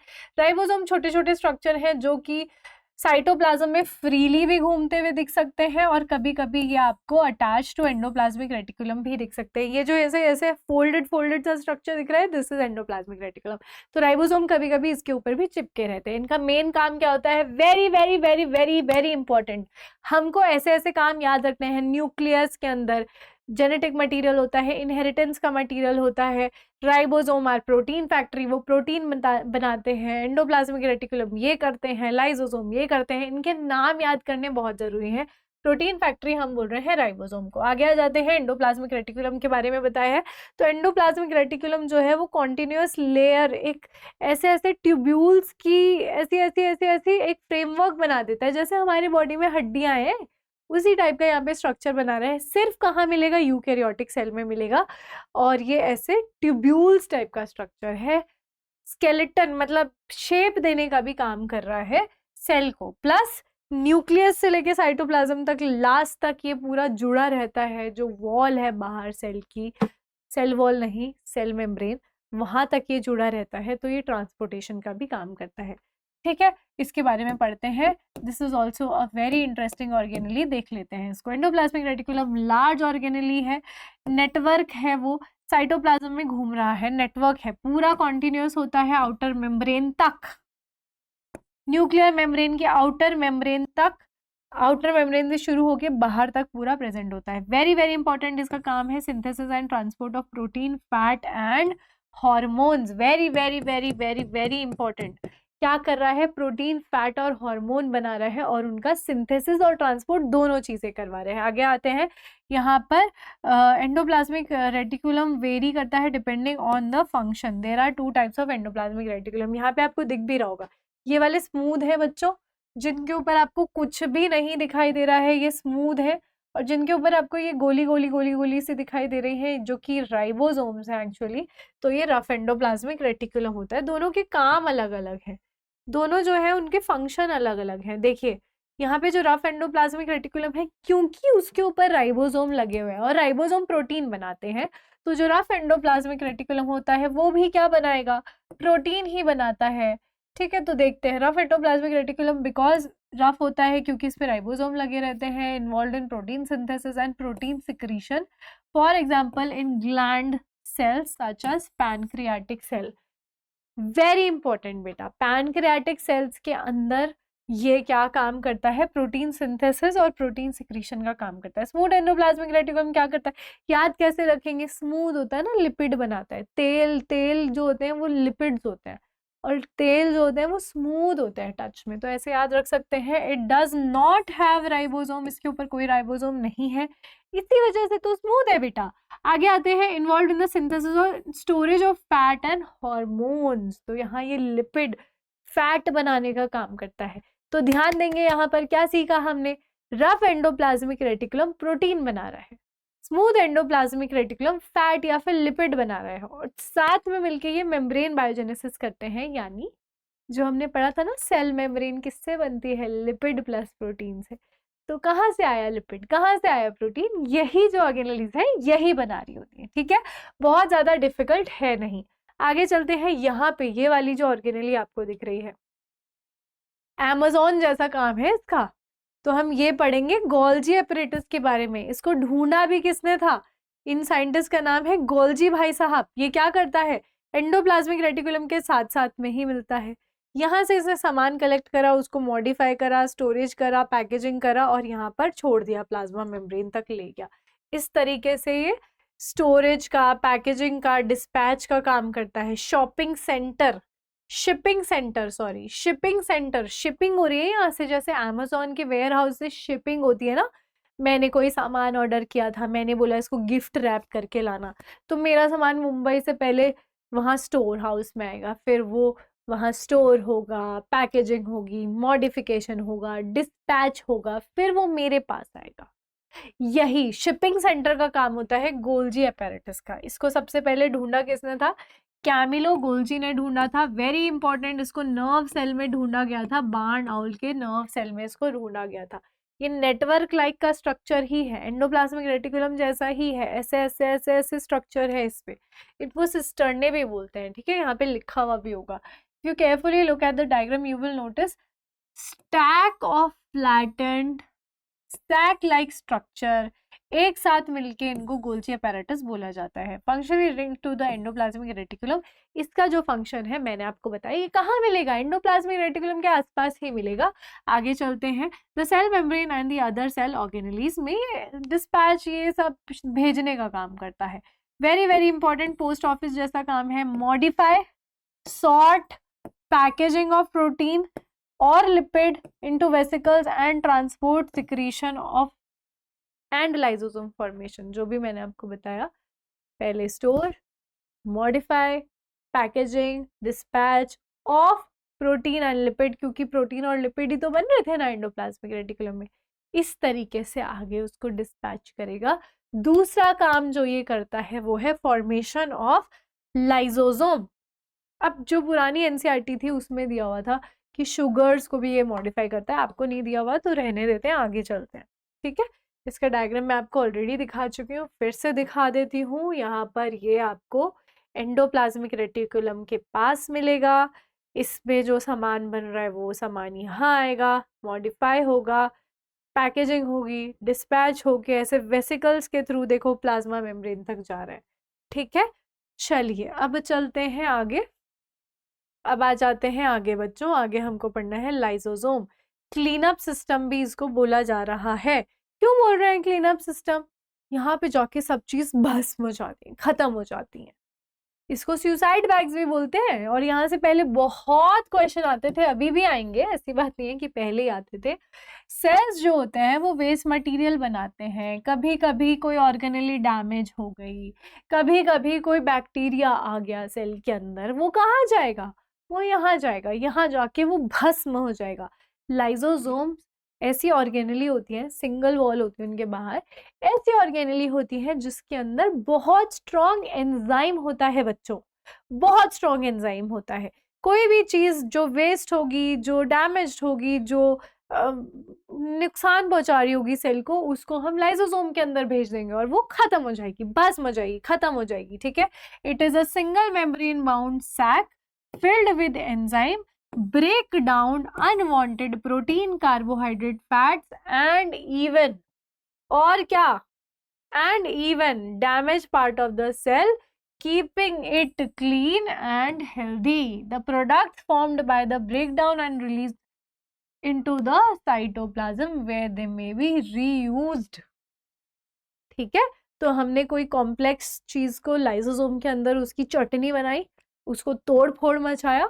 अब अगर हमको डिसमेंटल कर दिया, मान लो कि मेरा फोन था, ठीक है, ये मेरा फोन है, अब मैंने लाइसोसोम क्या करता है, इस फोन को डिसमेंटल करेगा, स्क्रीन अलग कर दिया, ये अलग कर दिया, चिप अलग कर दी, कैमरे का ये अलग कर दिया, तो अब ये अगर हमको इन पार्ट्स की जरूरत होगी तो हम साइटोप्लाज्म में भेज देंगे, वहां पे ये रीयूज हो जाएंगे। ठीक है, आगे चलते हैं। Very very very important information again, human का जो स्पर्म सेल्स होते हैं उसमें लाइसोसोमल एंजाइम्स होते हैं। तो स्पर्म इस टाइप का स्ट्रक्चर होता है। स्पर्म का काम क्या होता है? स्पर्म का काम होता है फर्टिलाइज करना एग को। तो एग के अंदर जाना पड़ेगा ना पहले उसको, तो जो स्पर्म होता है उसके ऊपर ऐसा हेड जैसा स्ट्रक्चर होता है। आप क्लास 12 में इसके बारे में पढ़ेंगे, क्लास 12 या क्लास 11 में। तो अभी तो क्लास 12 में है, लेकिन जब तक आप 11th में आएंगे तब तक शायद ये चैप्टर 11th में आ जाए। तो ये जो इसका हेड होता है, यहाँ पे बहुत स्ट्रॉन्ग हाइड्रोलिटिक एंजाइम होता है अगेन, जो कि हेल्प करता है एग को रप्चर करने के लिए, फर्टिलाइजेशन के लिए रिस्पॉन्सिबल होता है। Very very important. आगे आ जाते हैं, अब हमें पढ़नी है most important organelles. Most important organelles mitochondria और प्लास्टिड। Very very important. पहले किसी जमाने में ये अलग सेल हुआ करते होंगे, ये अलग प्रोकैरियोटिक सेल हुआ करते होंगे, क्योंकि माइटोकॉन्ड्रिया एक डबल मेम्ब्रेन स्ट्रक्चर है। इसके अंदर अपना खुद का जेनेटिक मटेरियल है, इसके अंदर अपने खुद के राइबोसोम है। Very interesting. किसी जमाने में ये अलग सेल हुआ करते थे, लेकिन आज ये हमारे यूकैरियोटिक सेल का पार्ट है। क्या ये प्रोकैरियोटिक में मिलेगा? नहीं मिलेगा। Very very very important. क्यों मैं बोल रही हूँ? क्योंकि it is the power house of the cell. जितनी भी एनर्जी आपकी बॉडी में बन रही है वो माइटोकॉन्ड्रिया से ही बनती है। Power house of the cell बोला जाता है क्योंकि यहाँ पर एनर्जी बनती है सेल्यूलर एक्टिविटीज के लिए। आगे आ जाते हैं। हर माइटोकॉन्ड्रिया के बाहर एक आउटर मेम्ब्रेन होती है जो स्मूथ और पोरस है, इसके अंदर पोर्स होते हैं, आउटर मेम्ब्रेन हो गई, और एक इनर मेम्ब्रेन होती है। इनर मेम्ब्रेन यहाँ देख रहे हो, ऐसे ऐसे ऐसे ऐसे ऐसे ऐसे फोल्डेड है ये मेम्ब्रेन। क्यों फोल्डेड है? क्योंकि यहाँ एनर्जी बनानी है। बायोलॉजी में, आप अभी 9th में है, अगर आप 12th तक बायोलॉजी पढ़े तो बायोलॉजी में जहां पर भी कोई चीज मुड़ी मुड़ी मुड़ी मुड़ी मुड़ी ऐसी ऐसी ऐसी होगी, एक ही रीजन होता है, सरफेस एरिया बढ़ाना। ठीक है, तो याद रखेंगे। Folded into finger like projection called cristae which increase the surface area for chemical reaction. very very important। surface area बढ़ाने का ही काम है इनका। Mitochondria, in mitochondria glucose and other molecules are broken down to release energy। इसको कहते हैं cellular respiration. तो क्या होता है बेसिकली, आप जो ऑक्सीजन ले रहे हैं, आप जो हवा ले रहे हो, उसमें से जो ऑक्सीजन ले रहे हैं, वो ऑक्सीजन आरबीसी में घुल के माइटोकॉन्ड्रिया के पास जाएगी, मतलब आपकी हर एक सेल के पास जाएगी। सेल के अंदर जो माइटोकॉन्ड्रिया होगा वो ऑक्सीजन यूज करेगा और एनर्जी बना देगा। ऑक्सीजन यूज करेगा और एनर्जी बना देगा। ये ऐसा ही है कुछ कि आपने मोमबत्ती जलाई, जब तक मोमबत्ती को ऑक्सीजन मिल रहा है वो जलती रहेगी, आपको लाइट एनर्जी देती रहेगी, हीट एनर्जी देती रहेगी।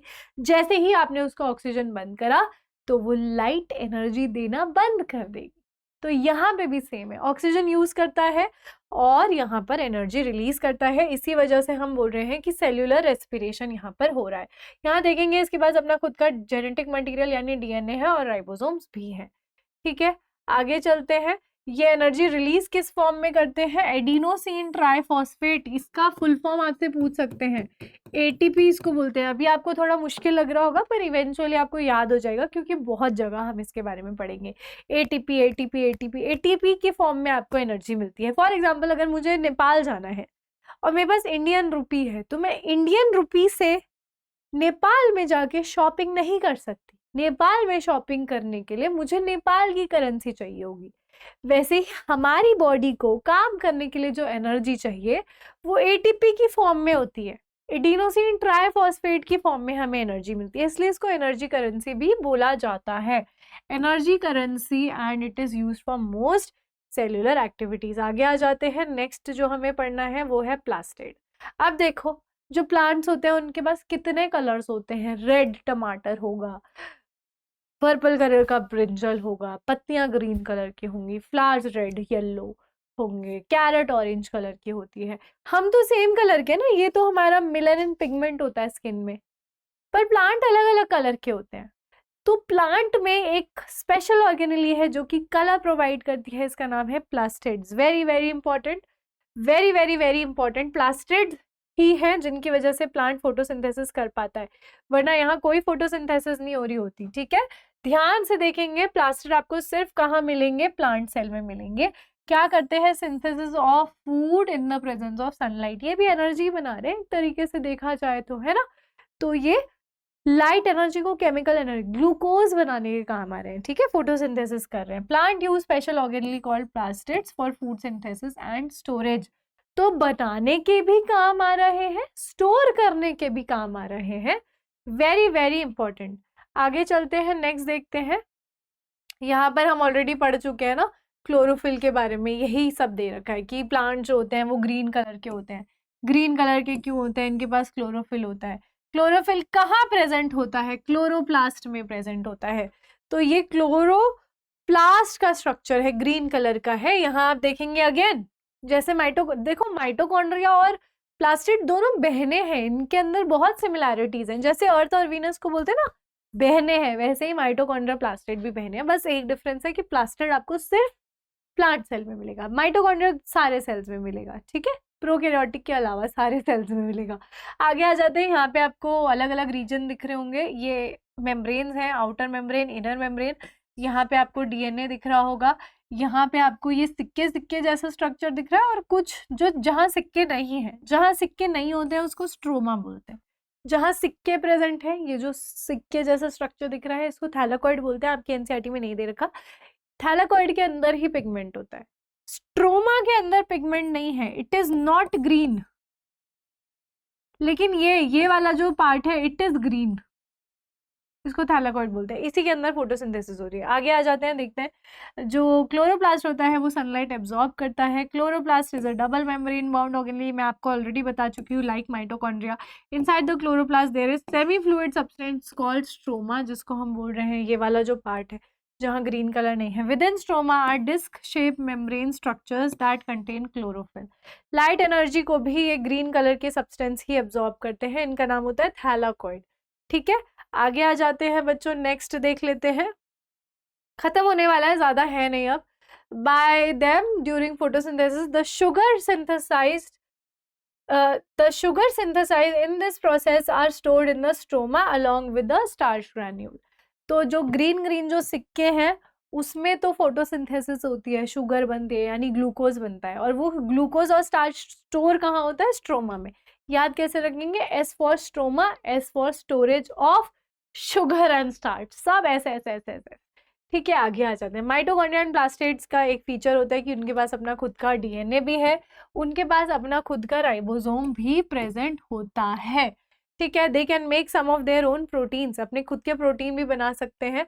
Both share evolutionary history with in single celled organism. तो पहले जमाने में वो एक सिंगल सेल ऑर्गेनिज्म हुआ करते थे, आज की डेट में वो सेल के अंदर प्रेजेंट एक ऐसी ऑर्गेनेली है जिसके पास खुद का डीएनए और राइबोसोम्स हैं। आगे चलते हैं, आगे देख लेते हैं। तो क्लोरोप्लास्ट तो हमने पढ़ लिया, बाकी के कलर्स कहाँ से आएंगे? बाकी के जो कलर्स होते हैं पेटल्स में, ये सब में, वो भी प्लास्टिड से ही आते हैं, लेकिन उनके पास दूसरा पिगमेंट होगा। उसके पास क्लोरोफिल नहीं होगा, उसके पास ज़ैंथोफिल हो सकता है, कैरोटीनॉइड पिगमेंट हो सकता है, अलग अलग पिगमेंट्स हो सकते हैं। ठीक है, आगे चलते हैं। तो जो कलर्ड बॉडीज होती हैं उनको क्रोमोप्लास्ट बोला जाता है। देखो, प्लास्टिड प्लास्टिड हो गए। अब ये दो टाइप के हो सकते हैं, एक होता है क्रोमोप्लास्ट और एक होते हैं ल्यूकोप्लास्ट। आपकी एनसीईआरटी के हिसाब से दो टाइप के हैं, कहीं कहीं पे तीन टाइप के भी बताया जा रहा है, क्रोमो, क्लोरो एंड ल्यूको, पर एनसीईआरटी के अकॉर्डिंग हम बोल रहे हैं क्रोमो एंड ल्यूको। जो क्रोमोप्लास्ट होते हैं ये कलर्ड होते हैं, ग्रीन लिख रही थी मैं, ये होते हैं कलर्ड, और जो ल्यूकोप्लास्ट होते हैं वो कलरलेस होते हैं। तो ये वाले कलर्ड है और ये वाले कलरलेस हैं, ये वाले कलरलेस हैं। ये वाले तो अलग अलग कलर प्रोवाइड कर रहे हैं, और ये वाले स्टोरेज का काम करते हैं, स्टोरेज का काम करते हैं। क्या स्टोर कर रहे हैं? प्रोटीन, कार्बोहाइड्रेट्स, फैट्स, ये सब स्टोर करने का काम करते हैं। यही यहाँ पे दिया हुआ है कि their pigments will be yellow, orange, red, source of bright light, fruit और फ्लावर्स को कलर देते हैं, पॉलिनेटर्स को अट्रैक्ट करते हैं, फ्रूट ईटिंग एनिमल्स को अट्रैक्ट करने का काम करते हैं। ध्यान दिया होगा ना आपने कि बड़ा सुंदर सा ब्राइट रेड कलर का फूल दिख रहा है, तो आपकी भी ध्यान जाती है उसके ऊपर। ठीक है, आगे आते हैं। कुछ जो होते हैं उनमें पिगमेंट्स नहीं होते, उनको ल्यूकोप्लास्ट बोला जाता है। ल्यूको मतलब वाइट, है ना। वो स्टोरेज का काम करते हैं, स्टोर क्या करते हैं? वो स्टोर स्टार्च, ऑयल और प्रोटीन को वो स्टोर करते हैं। एग्जाम्पल ल्यूकोप्लास्ट का आपको दिया हुआ है, पोटैटो, टैरो, ये फूड स्टोर करते हैं किस फॉर्म में? स्टार्च के फॉर्म में। तो आलू खा के एकदम से मतलब एनर्जी सी आ जाती है, क्यों आती है? स्टार्च है ना उसमें, इसलिए आ जाती है। ठीक है, चावल में भी स्टार्च होता है। आगे चलते हैं बेटा, नेक्स्ट हमें पढ़ना है वैक्यूल। वैक्यूल जो होते हैं वो स्टोर रूम्स होते हैं, स्टोर रूम जैसा काम करता है वैक्यूल। तो जो भी एक्स्ट्रा सामान है जो हमें रखना है, थोड़ी देर के बाद हम उसको यूज कर लेंगे, तो उसको वैक्यूल में रखते हैं। Plastid such as chloroplast help the plant to produce food and temporarily store it. Other plastids such as leucoplast help in storing food, but water, mineral waste कहाँ स्टोर होगा? यहाँ स्टोर होगा, वैक्यूल में store होगा। तो mature plant जो होता है उसमें बहुत बड़ा वैक्यूल होता है। एक डिफरेंस अगर आपके पास आएगा प्लांट और एनिमल सेल में डिफरेंस बताओ, तो एक डिफरेंस उसमें ये होगा कि प्लांट सेल में प्लास्टिड होते हैं, एनिमल सेल में नहीं होते हैं। दूसरा डिफरेंस होगा प्लांट सेल में बहुत बड़ा वैक्यूल होता है, एनिमल सेल में बहुत छोटे छोटे वैक्यूल्स होते हैं। तो बहुत बड़ा वैक्यूल होता है मतलब कभी कभी 50 से 90% स्पेस खा जाता है वैक्यूल सेल की। ठीक है, surrounded by a single selectively permeable membrane, जिसको टोनोप्लास्ट बोला जाता है। इसी के अंदर वाटरी फ्लूइड प्रेजेंट होता है, जिसको सेल सैप बोलते हैं। क्या क्या स्टोर होता है यहाँ? पानी, मिनरल्स, ये सब स्टोर होता है, शुगर, वेस्ट मटेरियल सब स्टोर होता है।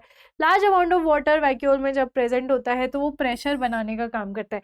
जैसे अगर मैं हवा का गुब्बारा मारूं किसी को तो क्या होगा? कुछ नहीं होगा, उड़ ही जाएगा वो मोस्ट प्रोबेबली। लेकिन अगर मैं पानी से भरा हुआ गुब्बारा किसी को मार दूं तो क्या होगा बेटा? कितनी तेज लगेगा वो गुब्बारा।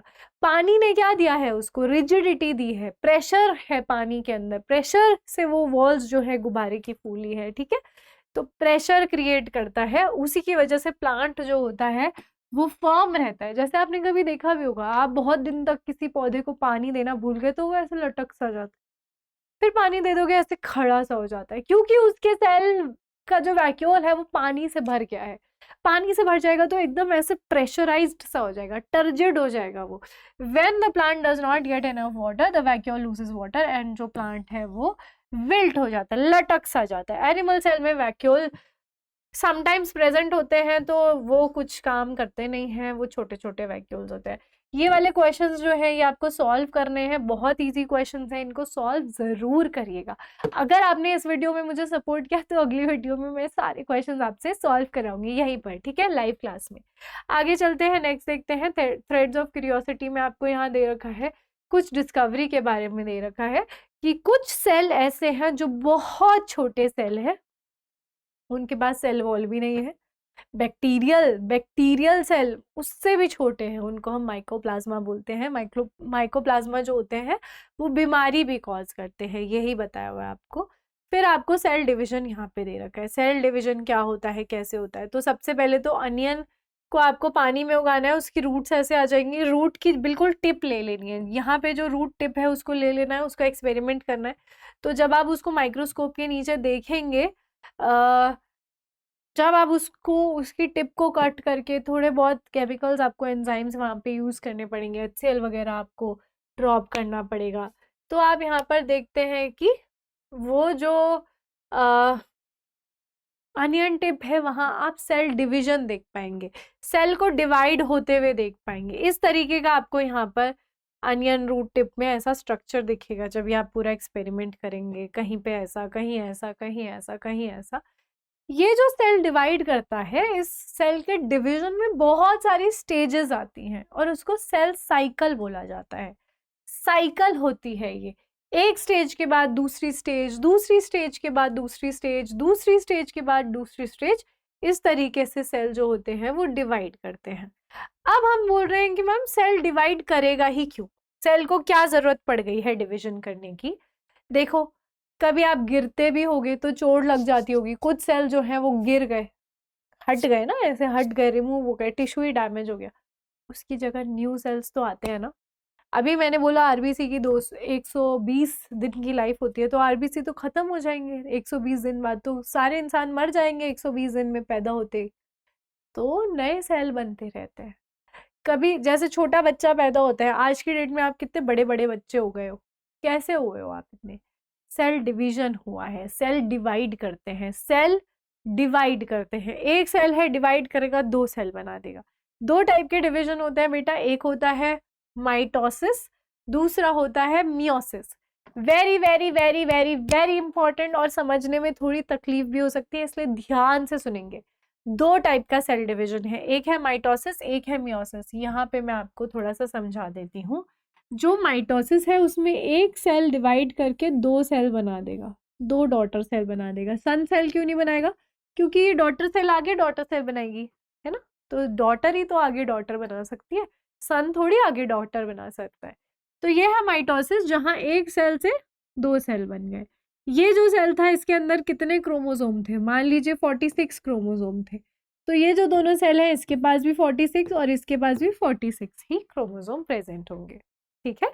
दूसरा टाइप का जो सेल डिवीजन है उसमें एक सेल से पहले दो सेल बनते हैं, विच इज वेरी नॉर्मल, है ना। फिर इन दो सेल से आगे और दो सेल बन जाते हैं। This cell division is meiosis, this cell division is meiosis. मान लीजिए यहाँ पे 46 क्रोमोसोम थे, तो इससे जो सेल आगे डिवाइड होके बने हैं उनमें 23 क्रोमोसोम होंगे, तो इसमें भी 23, इसमें भी 23 क्रोमोसोम, और ये जो चारों सेल है इनमें भी 23 क्रोमोसोम होते हैं। याद रखना है, याद रखना है। आप बोलोगे मैम ऐसा भेदभाव क्यों हुआ, एक में 46 से 46 बना, एक में 46 से 23 बन गया? वेरी इंपॉर्टेंट, बहुत इंपॉर्टेंट है ये सेल डिवीजन बेटा। जब भी रिप्रोडक्शन होता है तो दो सेल मिलते हैं सेक्सुअल रिप्रोडक्शन में। सेक्सुअल रिप्रोडक्शन में दो सेल आपस में मिलके एक सिंगल सेल बनाते हैं जिसको जाइगोट बोलते हैं। दो गैमीट्स आपस में मिलकर एक सिंगल सेल बनाते हैं जिसको जाइगोट बोलते हैं। उस जाइगोट में दोनों सेल का डीएनए आता है। मान लीजिए दोनों सेल में फुल सेट था 46, तो जो जाइगोट बनेगा उसमें तो 92 क्रोमोसोम हो जाएंगे। ऐसे तो क्रोमोसोम ही बढ़ते जाएंगे। तो जिससे ये ना हो, सिर्फ और सिर्फ गैमीट्स जो होते हैं, कहाँ होते हैं gametes? Pollen grain, egg cell, sperm और ओवम, ये चार जगह जहां पे गैमीट्स बन रहे हैं सिर्फ वहां पर मियोसिस होता है, बाकी सब जगह माइटोसिस होता है। माइटोसिस को हम इक्वेशनल डिवीजन भी बोल सकते हैं, क्योंकि यहाँ पे देखो LHS is equal to RHS हो रहा है ना, 46 तो इक्वेशनल डिवीजन हो गया। लेकिन यहाँ पर LHS is not equal to RHS, तो इसको रिडक्शनल डिवीजन बोला जाता है। चलिए इसको देख लेते हैं। माइटोसिस में क्या हो रहा है? Human being single fertilised egg होता है, one cell divide repeatedly to form trillions of cell. Cell increase in number through mitosis, number बढ़ गया सेल का। आपकी जो छोटे बच्चे से अभी आपकी हाइट इतनी बड़ी है, माइटोसिस हुआ है। चोट लग गई थी, नया सेल आ गया, माइटोसिस हुआ है। आरबीसी खत्म हो गई थी, नई आरबीसी बन गई, माइटोसिस हुआ है। सिर्फ जहां गैमीट बनेगा, सिर्फ लिख लो कहीं पे, सिर्फ जहां गैमीट बनता है वहां मियोसिस होती है, ठीक है। तो mitosis produce two genetically identical daughter cell from one parent cell. Each cell gets same DNA, same number of chromosome as the parent cell. This ensures genetic information is largely maintained across the body. लेकिन meiosis में क्या हो रहा है, एक cell से 4 cell बन रहे हैं। कैसे बन रहे हैं? हैप्लॉइड सेल्स बन रहे हैं, हाफ क्रोमोसोम नंबर है। कहाँ होगा ये? वहां होगा जहां पे गैमीट बनता होगा, जैसे टेस्टिस के अंदर स्पर्म बनता है, ओवरीज के अंदर ओवम बनता है, एंथर के अंदर पोलन ग्रेन बनता है, ठीक है। ओवरी जो है, at the ovary female part produces egg.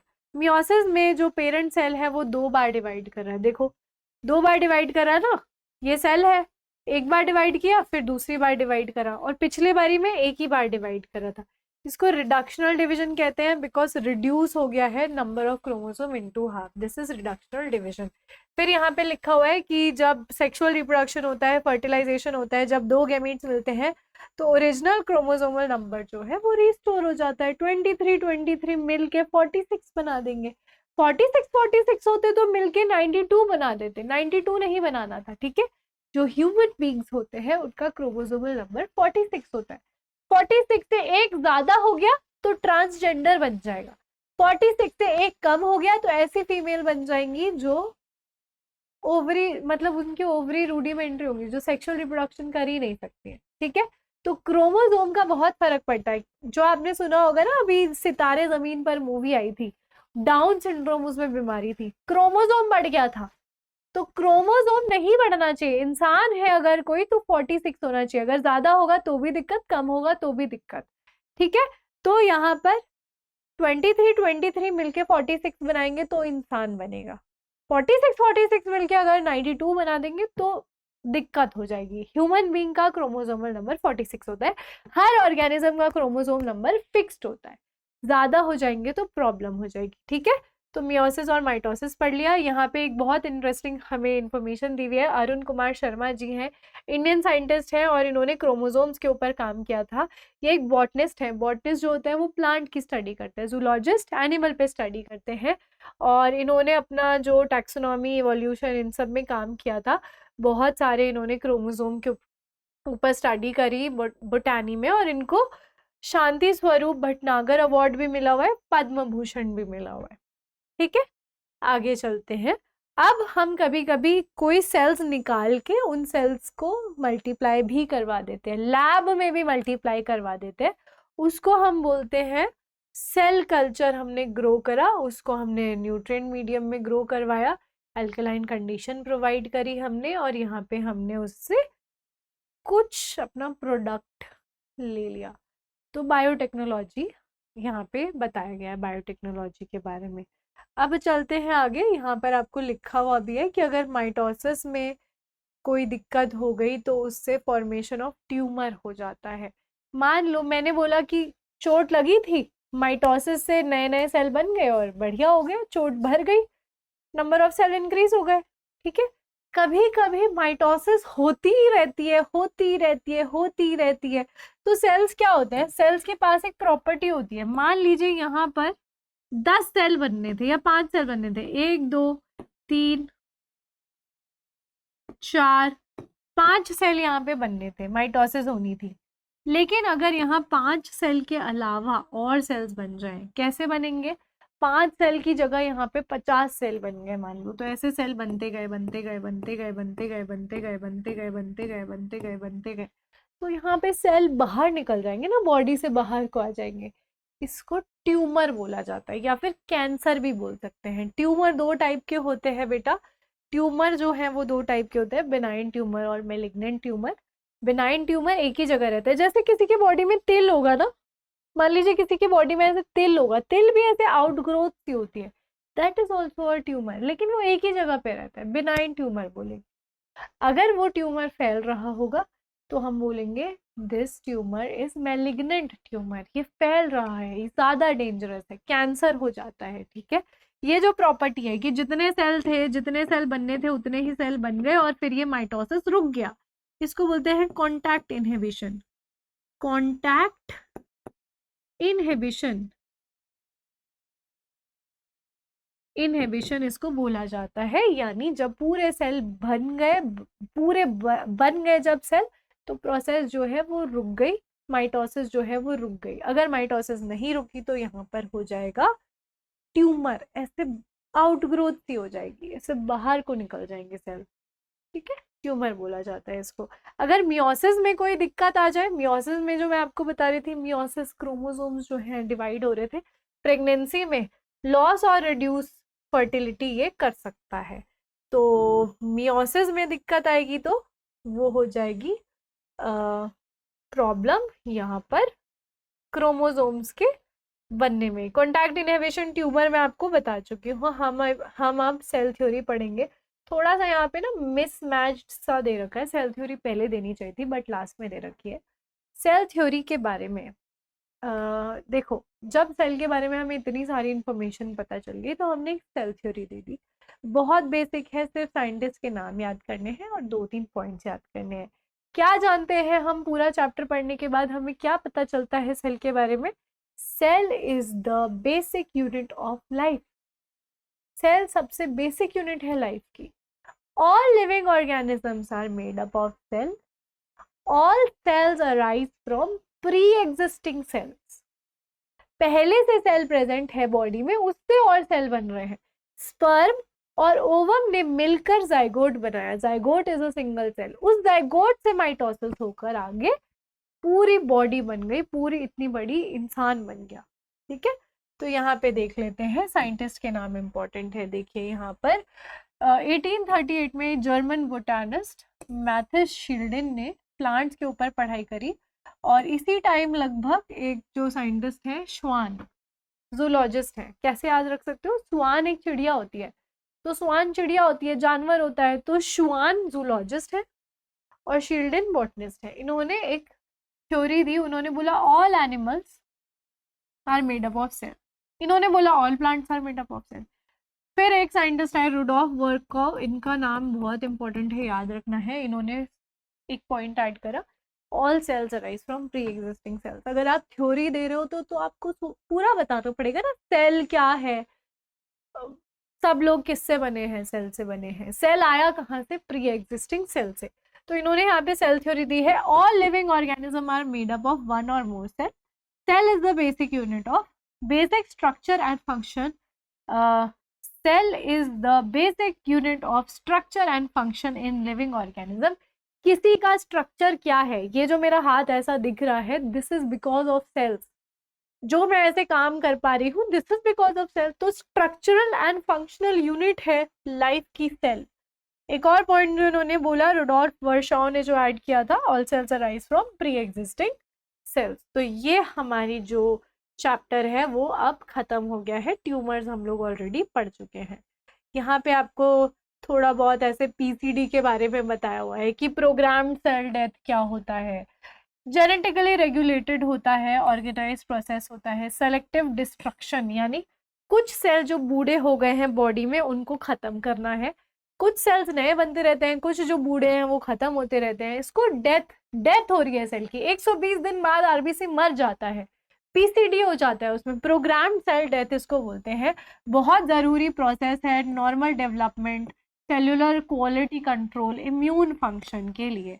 When an embryo develops, the PCD helps to form fingers by eliminating cells between the digits. तो हमारे डिजिट्स ऐसे नहीं थे पहले दिखने में, यहाँ के बीच बीच के सेल्स जो थे वो मर गए, तब जाके हमारा हाथ ऐसा दिखता है। तो PCD is very very important process. ठीक है, विदाउट दिस हमारे ऐसे पता है कैसे वेब्ड हैंड्स होते, जैसे मेंढक के हाथ होते हैं ना स्विमिंग करने के लिए हेल्प करते हैं उसको, वैसे हमारे हैंड होते हैं। तो this is PCD, programmed cell death. Cell की डेथ तो करवानी है पर प्रोग्राम्ड पता होना चाहिए हमें किस सेल की डेथ करवानी है। अगर ये वाले सेल की डेथ करा देते तो फिर तो पूरा स्ट्रक्चर खराब हो जाता। So this is PCD. अब ये हमारा जो चैप्टर है बेटा, ये चैप्टर हमारा खत्म हो गया है और यहाँ पर ये समरी दे रखी है और इसके क्वेश्चन दे रखे हैं। अगर आपको ये क्लास अच्छी लगी है तो मुझे कमेंट सेक्शन में ज़रूर बताना आपको अपनी न्यू एनसीईआरटी कैसी लगी है, ये भी मुझे कमेंट सेक्शन में ज़रूर बताना। वीडियो अगर आपको हेल्पफुल लगी है तो अपने फ्रेंड्स के साथ भी आप ज़रूर शेयर करिएगा और चैनल को सब्सक्राइब कर लीजिएगा। तो पीडीएफ आपको मिल जाएगी, टेलीग्राम चैनल का लिंक नीचे है, उसको आप फॉलो कर सकते हैं। एनसीईआरटी का पीडीएफ कैसे मिलेगा ये मैं आपको ऑलरेडी बता चुकी हूँ। गूगल पे जाके आपको एनसीईआरटी टेक्स्ट बुक लिखना है, वहाँ से आपको मिल जाएगा इसका पीडीएफ। ठीक है, तो ऑल द बेस्ट बच्चों, नई बुक आई है, घबराना नहीं है। आई नो क्लास 9 बहुत टफ होगी, इस चीज़ के लिए मेंटली प्रिपेयर्ड रहिएगा। एंड शिवानी मैम, आपकी अपनी शिवानी मैम आपके साथ है इस पूरी जर्नी में। तो मिलेंगे, फिर मिलेंगे। Bye bye everyone, take care, all the best. अब एग्जाम की तैयारी को और बेहतर करने के लिए हमारे चैनल को लाइक, शेयर और सब्सक्राइब करना ना भूलें।